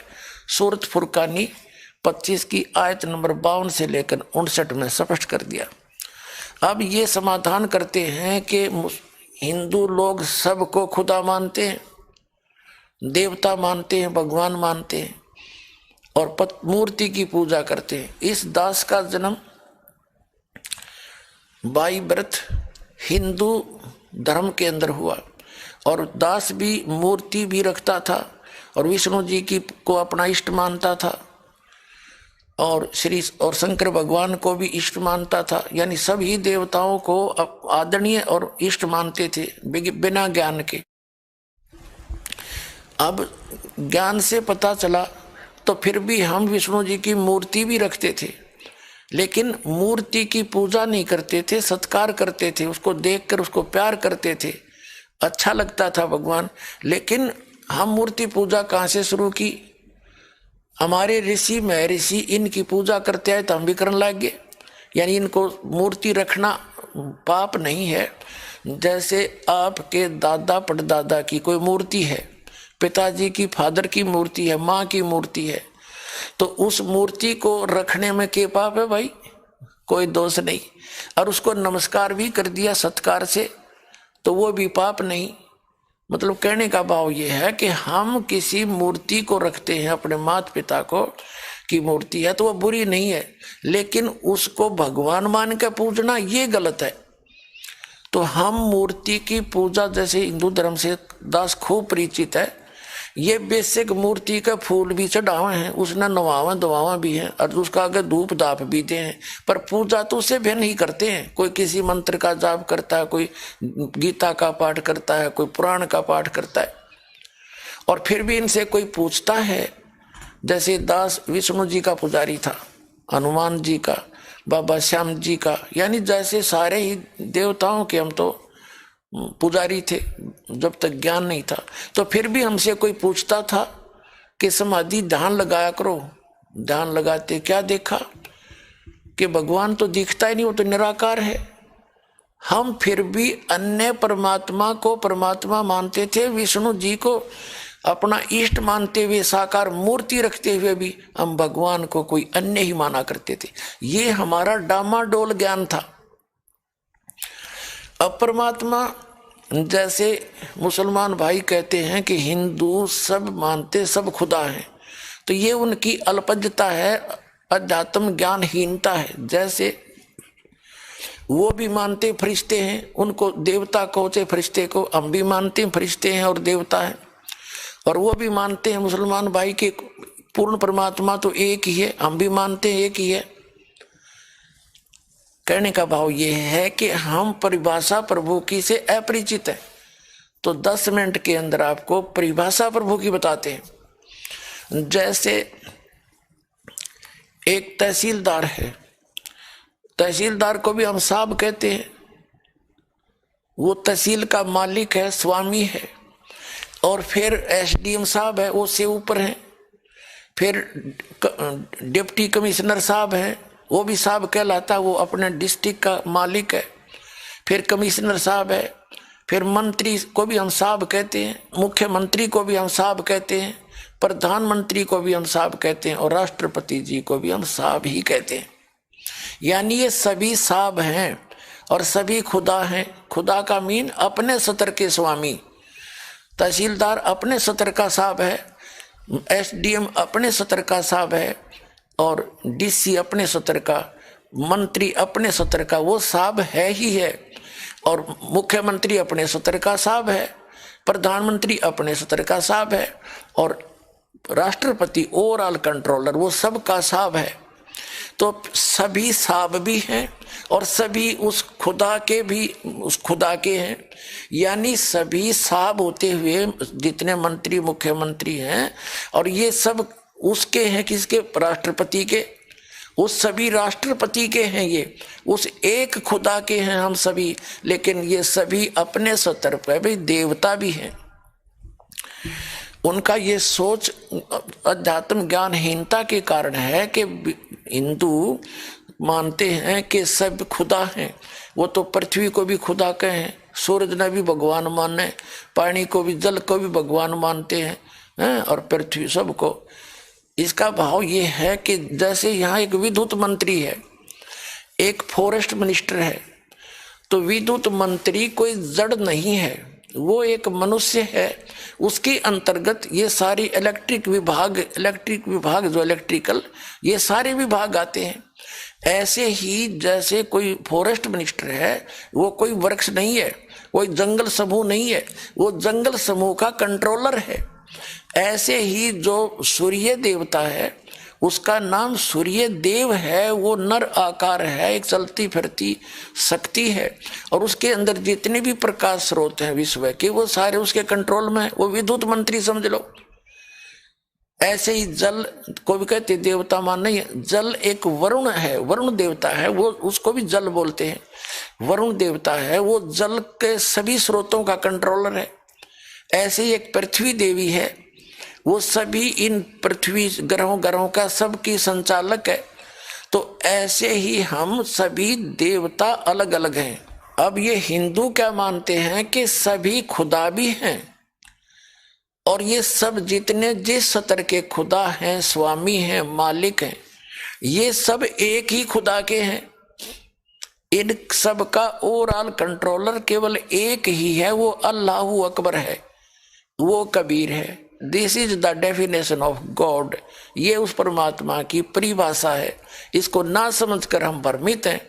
हम अब दास जो प्रयत्न कर रहा है कि उस अल्लाह अकबर की जानकारी अब दास के पास है, जिसकी न तो हजरत मोहम्मद जी को प्राप्त हुई, क्योंकि हजरत मोहम्मद जी को जिसने ज्ञान दिया, कुरान शरीफ का ज्ञान दाता, सूरत फुरकानी 25 आयत 52 से लेकर 59 में स्पष्ट करता है, कोई कबीर अल्लाह है, अल्लाह कबीर है, उसको बड़ा कहते हैं मुसलमान भाई, तो बड़ा भगवान है, उसकी जानकारी कुरान शरीफ का ज्ञान दाता भी नहीं जानता। वो कहता उसके लिए ये वही है, वो अल्लाह अकबर जिसने 6 दिन में सृष्टि रची, 7वां दिन तख्त पर जा बैठा।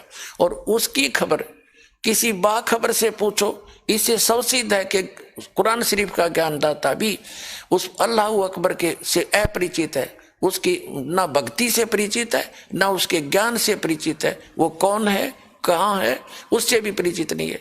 उसके से ये दास परिचित है, वो बाखबर ये पर दास है। इसके पास आओ और अपना कल्याण कराओ।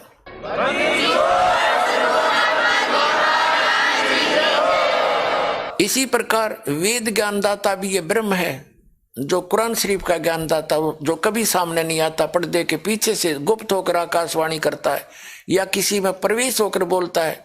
और श्रीमद् भगवत गीता का ज्ञानदाता भी वही है, जो कुरान शरीफ का ज्ञानदाता है, जो श्री कृष्ण में प्रवेश करके बोल रहा है।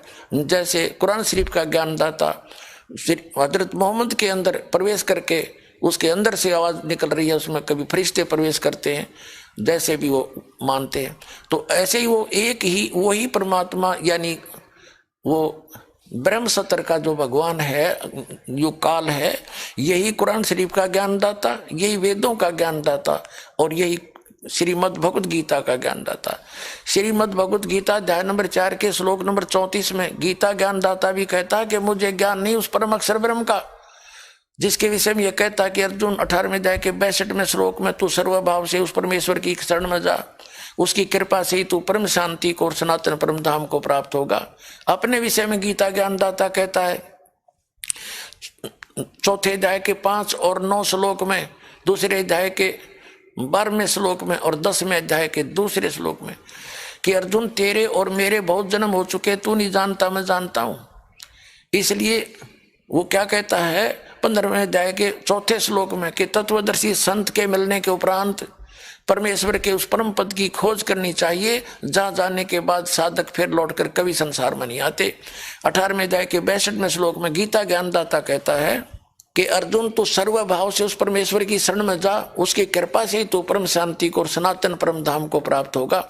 इससे सौसिद्ध हो गया कि गीता ज्ञानदाता, कुरान शरीफ का ज्ञानदाता, वेदों का ज्ञानदाता उस पूर्ण परमात्मा के ज्ञान से अपरिचित है। यजुर्वेद अध्याय नंबर 40 के मंत्र नंबर 10 में वेद ज्ञानदाता भी कहता है कि कोई तो परमात्मा को असंभवात, यानी वो कभी जन्म नहीं लेता, निराकार मानते हैं, और कोई संभवात कहते हैं कि वो जन्म लेकर आता है, भगवान जैसे राम और कृष्ण के रूप में। लेकिन वो परमात्मा कैसा है, वो जन्म लेता है या नहीं लेता है, वो क्या क्रियाएं करता है, क्या लीला करता है, उसकी जानकारी धीराणाम तत्वदर्शी संत बताते हैं, उनसे सुनो। यानी वेद ज्ञानदाता भी अपने से अन्य भगवान की महिमा बता रहा है। 40वें अध्याय के 15 और 17 श्लोक में 2 प्रभु से 2 जाते हैं। वेद ज्ञानदाता कहता है मेरा एक ओम नाम है, उसका जाप करोगे तो ओम नाम के सत्र का अमृतो आपको प्राप्त होगा, आपकी उतनी परम गति हो जाएगी। फिर 17वें श्लोक में कहा कि वो पूर्ण परमात्मा तो प्रोक्ष है, गुप्त है, मैं ब्रह्म हूं, ब्रह्म लोक में रहता हूं। इससे सिद्ध हो गया कि वेद ज्ञानदाता से भी कोई अन्य है और उसकी जानकारी किसी तत्वदर्शी संत से पूछने को ही कहा है। ठीक इसी प्रकार कुरान शरीफ का ज्ञानदाता भी अपने से अन्य उस अल्लाह अकबर यानी बड़े भगवान की तरफ की पाकी बयान करने को कह रहा है। वही समर्थ है, उसी ने 6 दिन में सृष्टि रची, 7वें दिन तख्त पर जा बैठा। उसके विषय में कुरान शरीफ का ज्ञानदाता भी अनभिज्ञ है, वो नहीं जानता है, उसके लिए तत्वदर्शी संत से पूछने को कहा है। तो वो तत्वदर्शी संत ये दास है, दास के पास कंप्लीट कोर्स है, कंप्लीट स्पिरिचुअल नॉलेज है। आइए और ग्रहण करिए, अपना कल्याण कराइए। बोलो सतगुरुदेव की जय हो।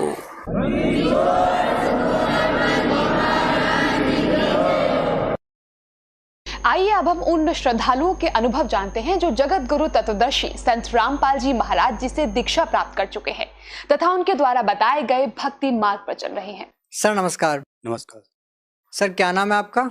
चंद्रभान पटेल। सर कहाँ से आए आप? एमपी जिला सागर, ग्राम साहेपुर से।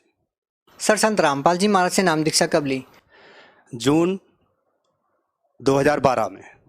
सर संत रामपाल जी महाराज से नाम दीक्षा लेने से पहले आप क्या भक्ति करते थे? सर सभी सांसारिक भक्ति करते थे और आसाराम जी से भी दीक्षित थे। तो सांसारिक भक्ति में हमारे सारे परिवार के लोग जैसे हनुमान जी की साधना करना, कुल देवता की साधना करना, कथा भागवत हवन अनुष्ठान सारे किया करते थे। और नर्मदा जी जाना, बांदकपुर जाना और हवन कीर्तन सारे लगे रहते थे। सर जब पहले आप भक्ति कर ही रहे थे तो फिर आप संत रामपाल जी महाराज के शरण में क्यों आए? सर यहाँ आने के लिए मजबूर हो गया, इतने ज़्यादा परेशान हम लोग हो गए कि घर में हर 1 साल के अंतराल से कोई ना कोई किसी न किसी की मृत्यु हो जाती। और सर ऐसा हुआ कि एक बार शुरुआत में मेरा भाई है, मुझसे बड़ा था, उसके नदी में बहने से मृत्यु हो गई। वो भी हटा दिया कि चलो भगवान की भक्ति करते हैं, ये तो परीक्षा भगवान लेते हैं, वो भी हटा दिया। इसके बाद मेरे बड़े भाई के लड़के की भी मृत्यु हो गई, वो भी हटा दिया, चलो मालिक परीक्षा लेते हैं। इसके बाद फिर हमारे परिवार पर भी नंबर लग गया, हमारी शादी हो गई। शादी के बाद हमारे एक बालक हुआ, 2-3 माह बाद उस बालक की भी मृत्यु हो गई। तो फिर सब लोगों ने शांति बना दी कि चलो भाई जो भक्ति करते हैं उनकी परीक्षा होती है। फिर दोबारा से एक बच्ची हुई, बच्ची की भी इसी तरह से महीने 2 महीने बाद उसकी मृत्यु हो गई। उस 2 मृत्यु होने के बाद फिर ना जो संत महात्मा होते हैं और जो काजी होते हैं इनसे जाके मस्जिद द्वारों पे गया और देखा कि कहीं से भी शांति मिले। जिसने जो पूजा पाठ बताया वो भी करने लगा, उपवास करने लगा, व्रत करने लगा। यहाँ तक कि मैं जो तीजा उपवास माताएं बहनें करती हैं वो भी तीजा उपवास करने लगा। तो इस प्रकार की सारी साधनाएं करते हुए कोई लाभ नहीं मिला और मेरी अंत में जो शादी हुई थी मेरी पत्नी भी सुसाइड कर लिया। अच्छा, जब सुसाइड कर लिया तो फिर मेरी दोबारा शादी कर दी और वही दोबारा शुरू हो गया। फिर इसके बाद में मुझे पुस्तक मिली और मालिक की दया से ज्ञान गंगा का ज्ञान प्राप्त किया कि ये तो चारों वेद, 6-7 पुराण, गीता, कुरान शरीफ और बाइबल पर ज्ञान आधारित है। और देखा कि ये तो विधि के विधान को बदलने वाले भी हैं, ये तो सुख के सागर हैं, यहाँ सुख महसूस होगा। और यह ज्ञान गंगा पढ़ करके और सतलोक आश्रम बरवाला में जाके नामदान ले लिया। सर जो भी संत रामपाल जी महाराज से नाम दीक्षा लेता है उनको कोई ना कोई लाभ जरूर होते हैं, चाहे वो आध्यात्मिक हो, भौतिक हो, शारीरिक हो। सर आपको क्या लाभ मिले संत रामपाल जी महाराज से नाम दीक्षा लेने के बाद? सर वो पहले जब संत रामपाल जी महाराज के शरण में पहुंचा तो वहाँ से पहले से समस्या में झेल रहा था, बहुत इतने कष्टों में था, कोई मर जाता, कोई ख़त्म हो जाता, कोई दिक्कत परेशानी होती रहती थी। जब इनके शरण में गया तो सारी दिक्कत परेशानियों का बिल्कुल समाधान हो गया, सारी परेशानियाँ ख़त्म हो गई।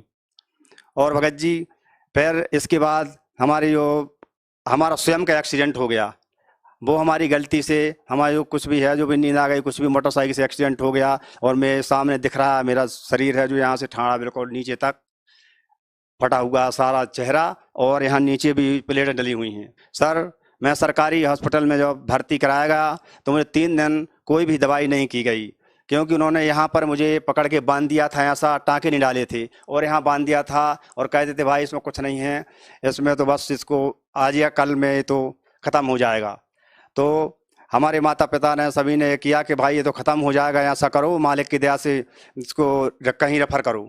तो यहाँ बाहर निकाला और अपने चौबे जी डॉक्टर हैं वहाँ पर ले गए। तो वहाँ ले गए तो उन्होंने भी ये कह दिया कि भाई हम इसको 3 दिन इंतज़ार करेंगे, इसके बाद में दवाई करेंगे, और कहा कि पटेल साहब आप पैसा खर्च मत करो। जब 3 दिन दवाई हुई और संत रामपाल जी महाराज से जो प्रार्थना लगाई और प्रार्थना लगाकर गुरु से बताया गया गुरु जी का भगत एक ऐसी स्थिति में है, गुरुजी ने आदेश कर दिया कि उससे कहो जौन सी हॉस्पिटल में है, चाहे छोटी हो चाहे बड़ी हो, वहीं रहे, मालिक दया करेंगे। और संत रामपाल जी महाराज की दया से सुबह प्रार्थना लगाई और शाम को 3 बजे से ऑटोमेटिक चमत्कार शुरू हो गए। डॉक्टर ने रेफर कर दिया तो रेफर डॉक्टर ने कैंसिल कर दिया और कहा कि आपकी तो मृत्यु निश्चित थी, लेकिन तुम्हारे लिए हम खुद ठीक करेंगे यहीं पर। ये संत रामपाल जी महाराज की दया से हुआ। और जब वहाँ दवाई हुई 1 महीने तक अस्पताल में मुझे रखा गया। फिर जब डॉक्टर ने चलना सिखा दिया तो डॉक्टर ने बोला कि चंद्रभान आप मरे नहीं। तो और भी जो सज्जन लोग थे उन्होंने कहा, दादा लोग थे, उन्होंने कहा कि भाई आप ऐसा क्यों बोल रहे हैं, इतना अच्छा बालक है, चल रहा है, आप बोल रहे हैं उससे कि मरे नहीं। तो डॉक्टर ने कहा कि दादाजी ये सच्चाई है, ये हमारे यहाँ लाश आई थी और इनके संत रामपाल जी महाराज की वजह से आज जो इनको चलना सिखा रहे हैं। तो मालिक ने हमें वो जान बख्शी। और फिर डॉक्टर ने ये भी कहा कि भाई जो आप साधना कर रहे हैं कृपा करके आप मुझे कुछ उसका प्रूफ दें। तो हमारा जो नामदान था बेरखेरी में, वहाँ से 5 ज्ञान गंगा मंगवाई जिसमें डॉक्टर साहब ने ली और 5 जो कंपाउंडर हैं उन लोगों ने ज्ञान गंगा ली। और जब मुझे उससे पहले की थोड़ी सी बात बता रहा हूँ कि जब मुझे डॉक्टर आए और पलंग से खिसकाने लगे तो डॉक्टर ने बोला कि ऊपर खिसको। तो सभी लोग घर के जो थे वो पकड़ने के लिए दौड़े कि उनको ऊपर खिसका दें। डॉक्टर ने कहा कोई नहीं बोलेगा। डॉक्टर बोले कि बोलो संत रामपाल जी महाराज की जय। जयकार लगा के उन्होंने कहा खिसको, तो मैं खिसक गया। फिर दोबारा फिर जयकार लगाई, मैं और खिसक गया। तीसरा जयकार लगाई, मैं सारे पलंग के ऊपर खिसक गया। तो डॉक्टर ने कहा आज मुझे विश्वास हो गया, अभी सुना था कि संत होते हैं पृथ्वी पर, लेकिन आज देखा तो ऐसा देखा कि आज वो जेल में हैं। और डॉक्टर ने भी कहा कि चंद्रभान ये सच्चाई है, सच्चाई को दबा तो दिया है लेकिन इसको मिटा नहीं सकता कोई। ये संत राम डॉक्टर साहब ने कहा और संत रामपाल जी महाराज की दया से इसको जीवन दान प्राप्त हुआ। सर मेरे करनाल में जो सत्संग हुआ था उस समय का चमत्कार है। हमारी जो पत्नी थी उनको 1 साल हो गया था, गुरुजी के आदेश है कि 1 साल हो जाएगा तो नाम रहित हो जाएगा। तो हमारी पत्नी कहने लगी कि मेरे पास पैसे हैं नहीं और करनाल जाना है। तो बहुत चिंतित हो गई हमारी पत्नी, सारे दिन रोती रही। हम लोगों ने मना कर दिया कि हम कर्जा लेंगे नहीं किसी से और सत्संग जाना है। तो सभी लोग तैयारी कर रहे थे। जब तैयारी करते करते शाम हो गई, रात में 10 बज गए। तो 10 बजे देखा हमारे घर में कुल मात्र 5 रुपये थे।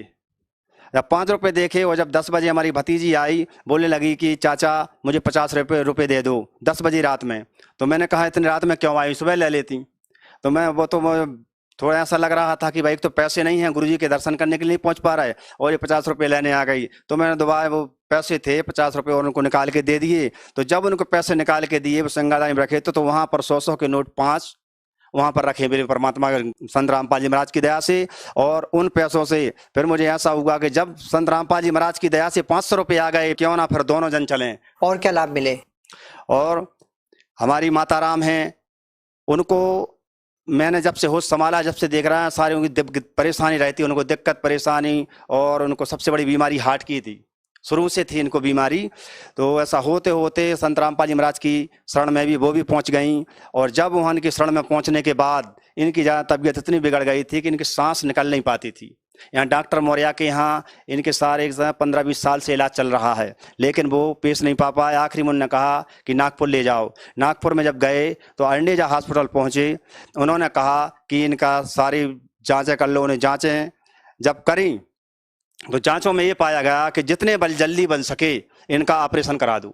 और उनकी माता राम की जो है कैसेट भी बना के दे रखी है कि आप एक कैसेट देख सकते हैं, और हार्ट का जो पूरा नक्शा दिया है कहाँ कहाँ इनका जो हृदय है चोक है। तो माता राम की जो है हृदय की नसें हैं 4 जगह से ब्लॉक हो चुकी हैं, माना बंद पड़ गई हैं। जब डॉक्टर ने कहा कि इसमें आपको 2.5-3 लाख रुपए का ऑपरेशन का खर्चा आएगा और हम जवाबदारी नहीं लेते, 1% जवाबदारी लेते हैं क्योंकि इनकी उम्र ज़्यादा है, बाकी 99% कुछ भी हो सकता है। तो फिर संत रामपाल जी महाराज को अर्जी लगाई, गुरुजी से कहा कि गुरुजी ऐसी ऐसी बात है। उन्होंने कहा कि बेटा ऐसा करो, ना पैसे खर्च करो और ना ऑपरेशन कराओ, कोई अच्छा सा डॉक्टर बदल दो। जब संत रामपाल जी महाराज ने ऐसा कहा तो हम लोग सभी चिंतित में पड़ गए कि आखिर पैसे भी खर्च नहीं करना है और डॉक्टर भी बदलना है, तो और पैसे भी खर्च नहीं करना। तो जब डॉक्टर बदलेंगे तो पैसे तो खर्च होंगे, तो चिंतित होगा कोई अच्छा सा डॉक्टर बदल दो। अब चिंतित होगा, फिर एक ही ऐसा लगा कि बताओ, जब ऐसा डॉक्टर कौन हो सकता है जो पैसे लेना और इलाज हो जाए। तो फिर समय सोचा कि ऐसा करो, संत रामपाल जी महाराज ही एक सच्चे डॉक्टर हैं जो बिना पैसों में इलाज कर देंगे। तो उनको दंडवत किया कि महाराज आप ही हैं जो बिना पैसे में उनका ऑपरेशन और इलाज कर सकते हैं। और जब उनको दंडवत किया तो सुबह नामदान स्थल पर पहुंच गए। संत रामपाल जी की महाराज की जब प्रार्थना लगाई तो उनकी वजह से आज जो माता राम बिल्कुल सुरक्षित हैं। सर, जैसा कि आपने बताया कि आपकी माता को हार्ट की प्रॉब्लम थी, उनकी 4 नसें ब्लॉक थी। सर, इसका कोई प्रमाण है आपके पास? जी सर, इसका प्रमाण है, हमारे पास ये रिपोर्ट है। ये है रिपोर्ट अरिनेजा हॉस्पिटल नागपुर की। और सर एक कैसेट बना के दे रखी है, जिसको भी कोई डाउट है तो इस कैसेट में देख सकता है। हमारा फ़ोन नंबर भी लिख सकते हैं, जैसे फ़ोन नंबर है जानकारी करने के लिए 9098 50 98 48। ये है कैसेट। फिर ये जो है नक्शा दे दिया है हृदय का। यहाँ पर जो काले काले जो निशान दिख रहे हैं, वो जो यहाँ पर जो नसें हैं जो यहाँ ब्लॉक हैं, यहाँ पर 1 2 3 4, तो इस तरह से चारों तरफ से इनका जो हृदय है ब्लॉक है। आज संत रामपाल जी महाराज की दया से बिना किसी इलाज के, बिना किसी दवाई के, बिना ऑपरेशन के, मां संत रामपाल जी महाराज के आदेश पर ही बिल्कुल ठीक है।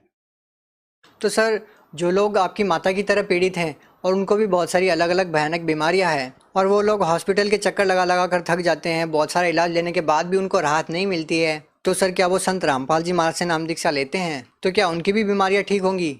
जी सर, बिल्कुल इसमें कुछ डाउट नहीं है कि उनकी बीमारियां ठीक ना हों। 4 वेद 6 7 18 पुराण, गीता, कुरान शरीफ, बाइबल संत रामपाल जी महाराज का आधारित ज्ञान है। और जो इस ज्ञान पर पूरा ज्ञान समझ के संत रामपाल जी महाराज बताते हैं कि इस ज्ञान को एक बार नहीं 10 बार समझो और 10 बार समझ के फिर मेरे शरण में आओ। मर्यादा में, मर्यादा बताते हैं, गुटखा, बीड़ी, तम्बाकू, गांजा, मांस, मंदरा, इस मर्यादा में रह के यदि भक्ति करेगा तो ये बीमार तो ठीक है, ब्लड कैंसर का बाप भी हो तो वो भी ठीक होगा संत रामपाल जी महाराज की दया से। सर, आप भगत समाज को क्या संदेश देना चाहते हैं? भगत समाज को संदेश तो नहीं, हाथ जोड़कर करबद्ध प्रार्थना करना चाहता हूँ कि जो संत रामपाल जी महाराज वे सर्व धार्मिक पुस्तकों के आधार पर जो ज्ञान बता रहे हैं और टीवी पर सत्संग चल रहा है, उस माध्यम से सत्संग को देखें और ज्ञान अर्जित करके अपना आत्म कल्याण कराएं। सर, मैंने पहले भी 2013 में इंटरव्यू दिया था और मैं आज दोबारा फिर से इंटरव्यू दे रहा हूं, क्योंकि मुझे संत रामपाल जी महाराज ने बिल्कुल हाथों हाथ को जीवन दान दिया है। क्योंकि एक्सीडेंट में सभी डॉक्टर, सभी लोगों ने ये प्रमाणित कर दिया था कि आपको कोई बचाने वाला नहीं है। और सर, जो आप देख रहे हैं यहाँ पर जो मेरे 2 टुकड़े यहाँ से नीचे तक 2 टुकड़े हो गए थे और संत रामपाल जी महाराज की दया से आज बिल्कुल सामने बिल्कुल सुरक्षित हैं। इसलिए यही प्रार्थना करना चाहता हूँ कि संत रामपाल जी पूर्ण परमात्मा हैं और उनकी शरण जितने जल्दी बन सके, हाथ जोड़ करबद्ध प्रार्थना है, जितने जल्दी बन सके उतने जल्दी संत रामपाल जी के महाराज की शरण में जाएं। जी, बहुत बहुत धन्यवाद। सच सच।